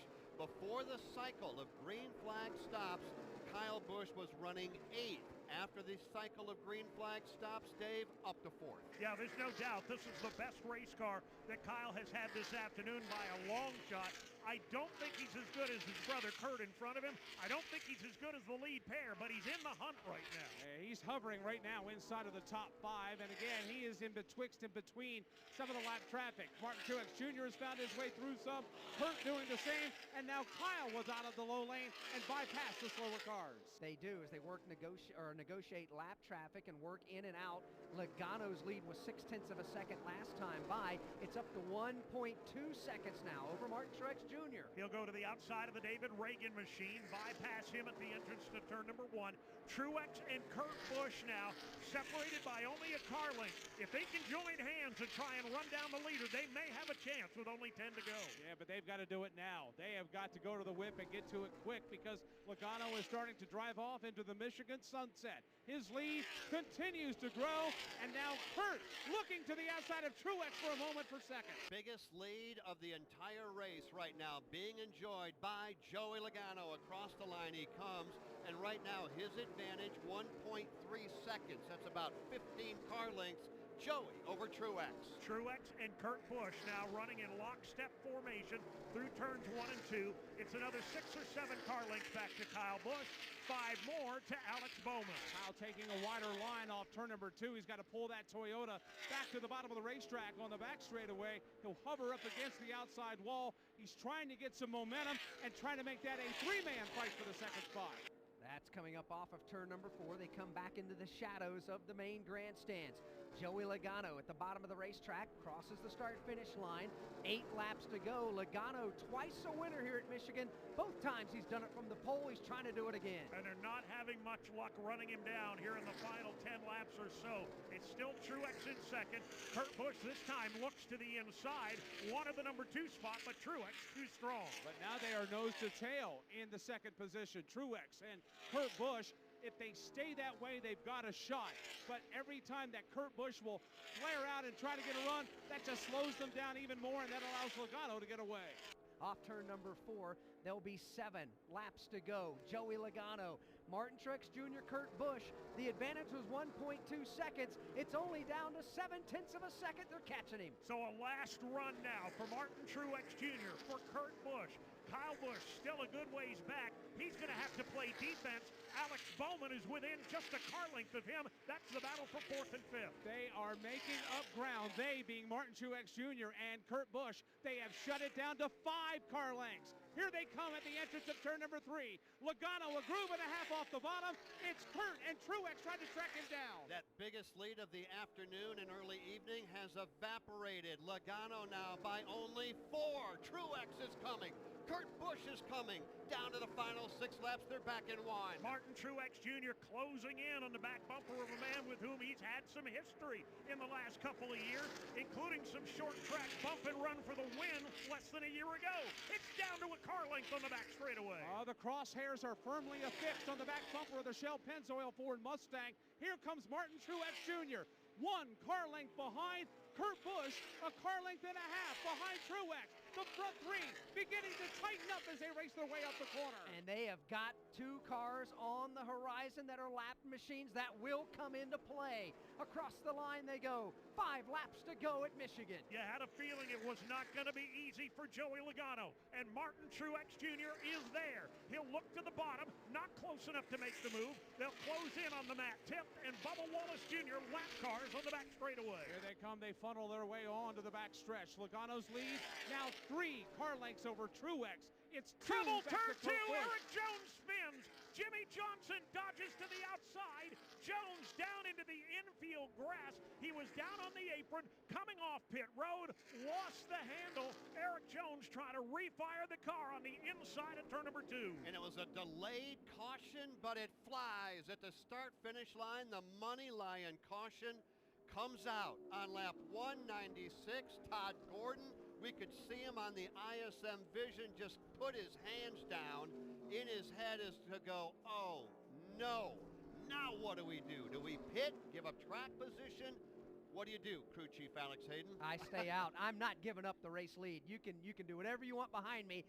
No way I'm giving up the race lead. Who comes to pit road? Who does not? Who goes to victory lane? We'll find out together. G'day, America. It's the moment you've all been waiting for. That's right, Outback Delivery is here.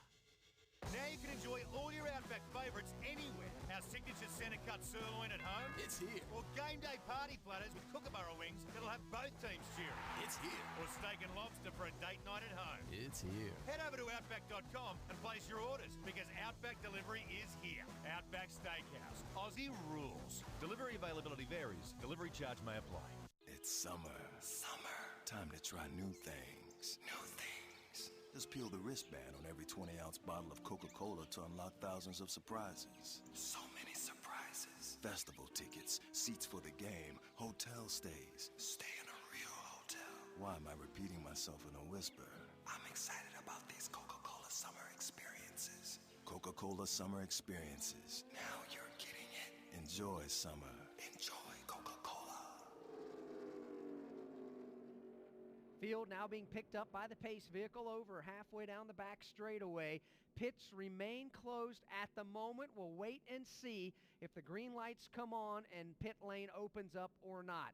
Joey Logano, the race leader. Martin Truex Jr. second.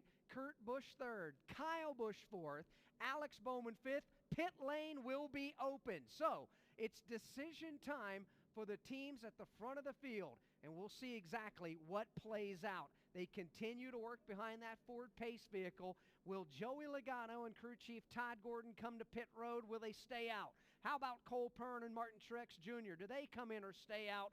Matt McCall, Kurt Busch, what is their decision going to be? They come to the opening of pit road. Logano stays out. As a matter of fact, the entire top, looks like 7, 8, 9 cars will stay on the racetrack. Chase Elliott will be the only one to peel off and come to pit road. So Logano and the rest of them stay on the racetrack.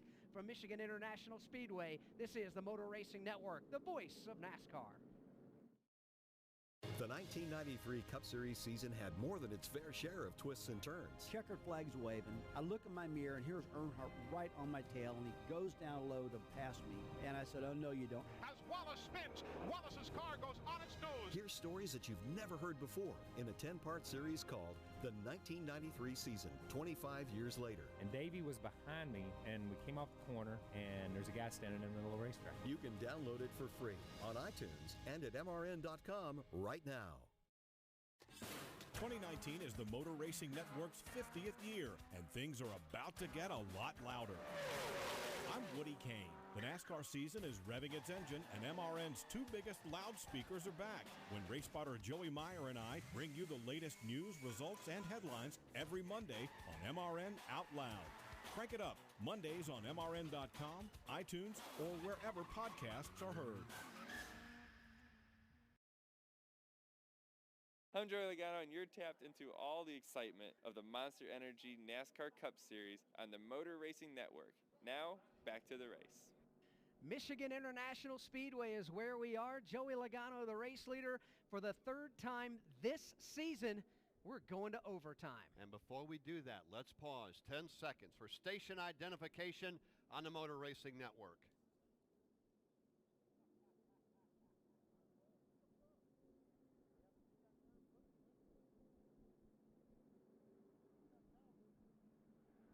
Welcome back to Michigan International Speedway. If you are just joining us, we were scheduled to go off with this race at 2 o'clock yesterday.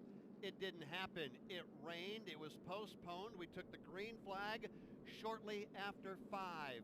We are currently on lap 199, and we are headed to overtime. The Monster Energy NASCAR Cup Series running the FireKeepers Casino 400, the Motor Racing Network, with you with live coverage. Jeff Striegel alongside Alex Hayden. Rusty Wallace is in Mexico on vacation with his daughter, who is getting married. In the turns with us today, Dave Moody as always, Mike Bagley as always. They're in turns 2 and 3, up and down pit road. We've got that covered for you as well. Kim Kuhn is there.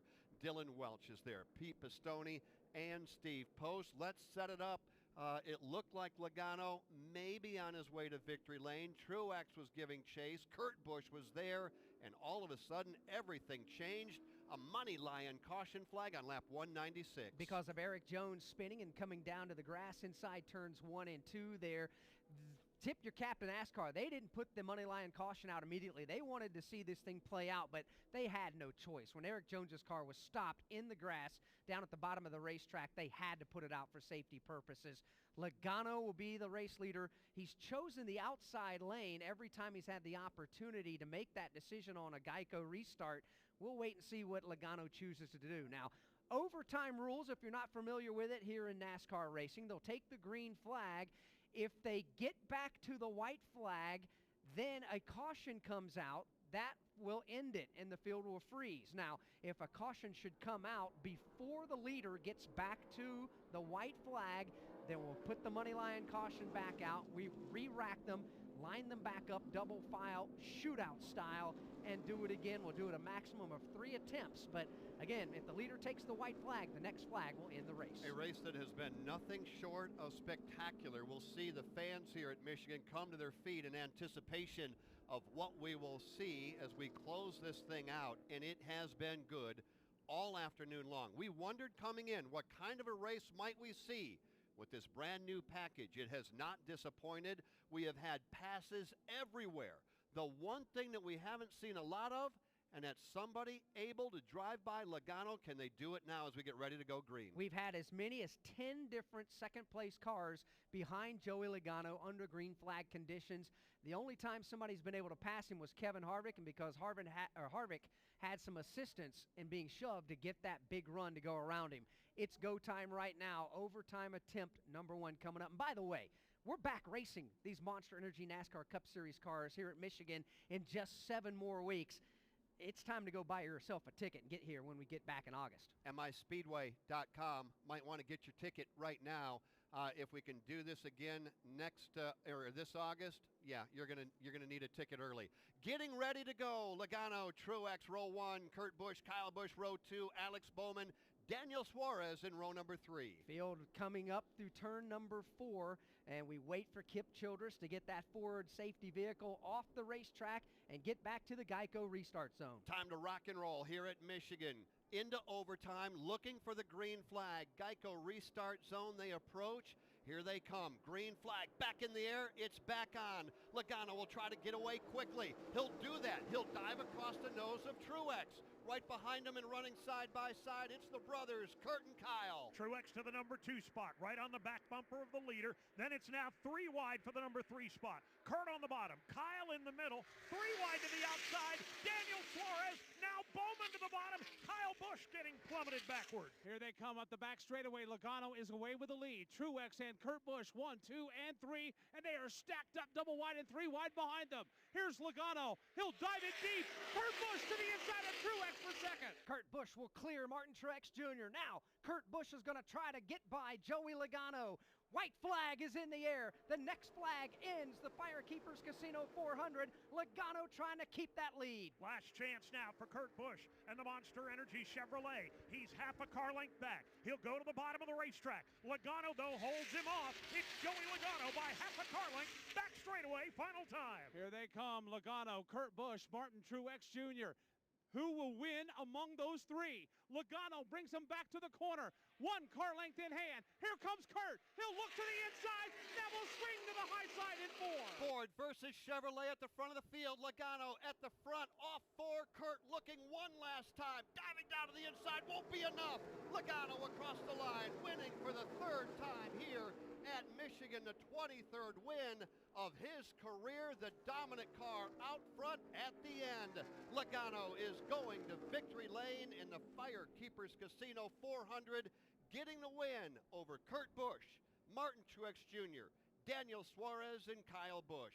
So Joey Logano gets the win. Todd Gordon and that team did yeoman's work on pit road. That's where Steve Post is. Todd Gordon, a dominant car, great work on pit road, but those last few laps, what are the nerves like as you get ready to make the walk to victory lane? Yeah, they're settling down a little bit, but we had a great car all day long. I thought we built a great race car. Had a great plan. It executed very well. Got ourselves track position. Just need to hang on. And nobody's better than Joey Logano when you put him in a 2-lap stash. Congratulations. Thank you. There we go. That's Todd Gordon, crew chief, Penske Racing, Joey Logano. What a race we saw here. Granted, 24 hours delayed on a Monday. Doesn't matter. Here comes Logano, lighting the rear tires, burnouts, donuts in front of the crowd here. Into the grass. He will celebrate career win number 23. Joey Logano celebrating victory here tonight. Sunoco fueling victories. The new Sunoco app is here, and it's the fastest way to fuel. Download it today, then just tap, pump, and go.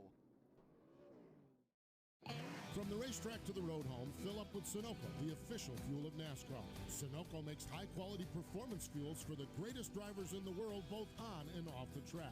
Whether you are pulling up to the pump or experiencing the excitement of being at the track on race day, this will be a 4-tire change. They've already topped it up with Sunoco fuel. Side service complete. Second can of Sunoco fuel in. He's down and away. You can trust Sunoco to be the fuel that keeps you going. Capture the essence of racing and fill up with the official fuel of NASCAR, Sunoco. Check out MRN.com for a new podcast series called The Tough Trucks of NASCAR. 25 years and still trucking. We'll take you back to some great races. Benson to the bottom of the racetrack. This is the race for the lead and the win at Michigan. And some wild moments. One truck is in the air. Matt Crafton upside down. And we'll let you hear the stories behind them. He was too bullheaded to let me pass him, and I was too bullheaded to let him have it. Download the show for free on iTunes and at MRN.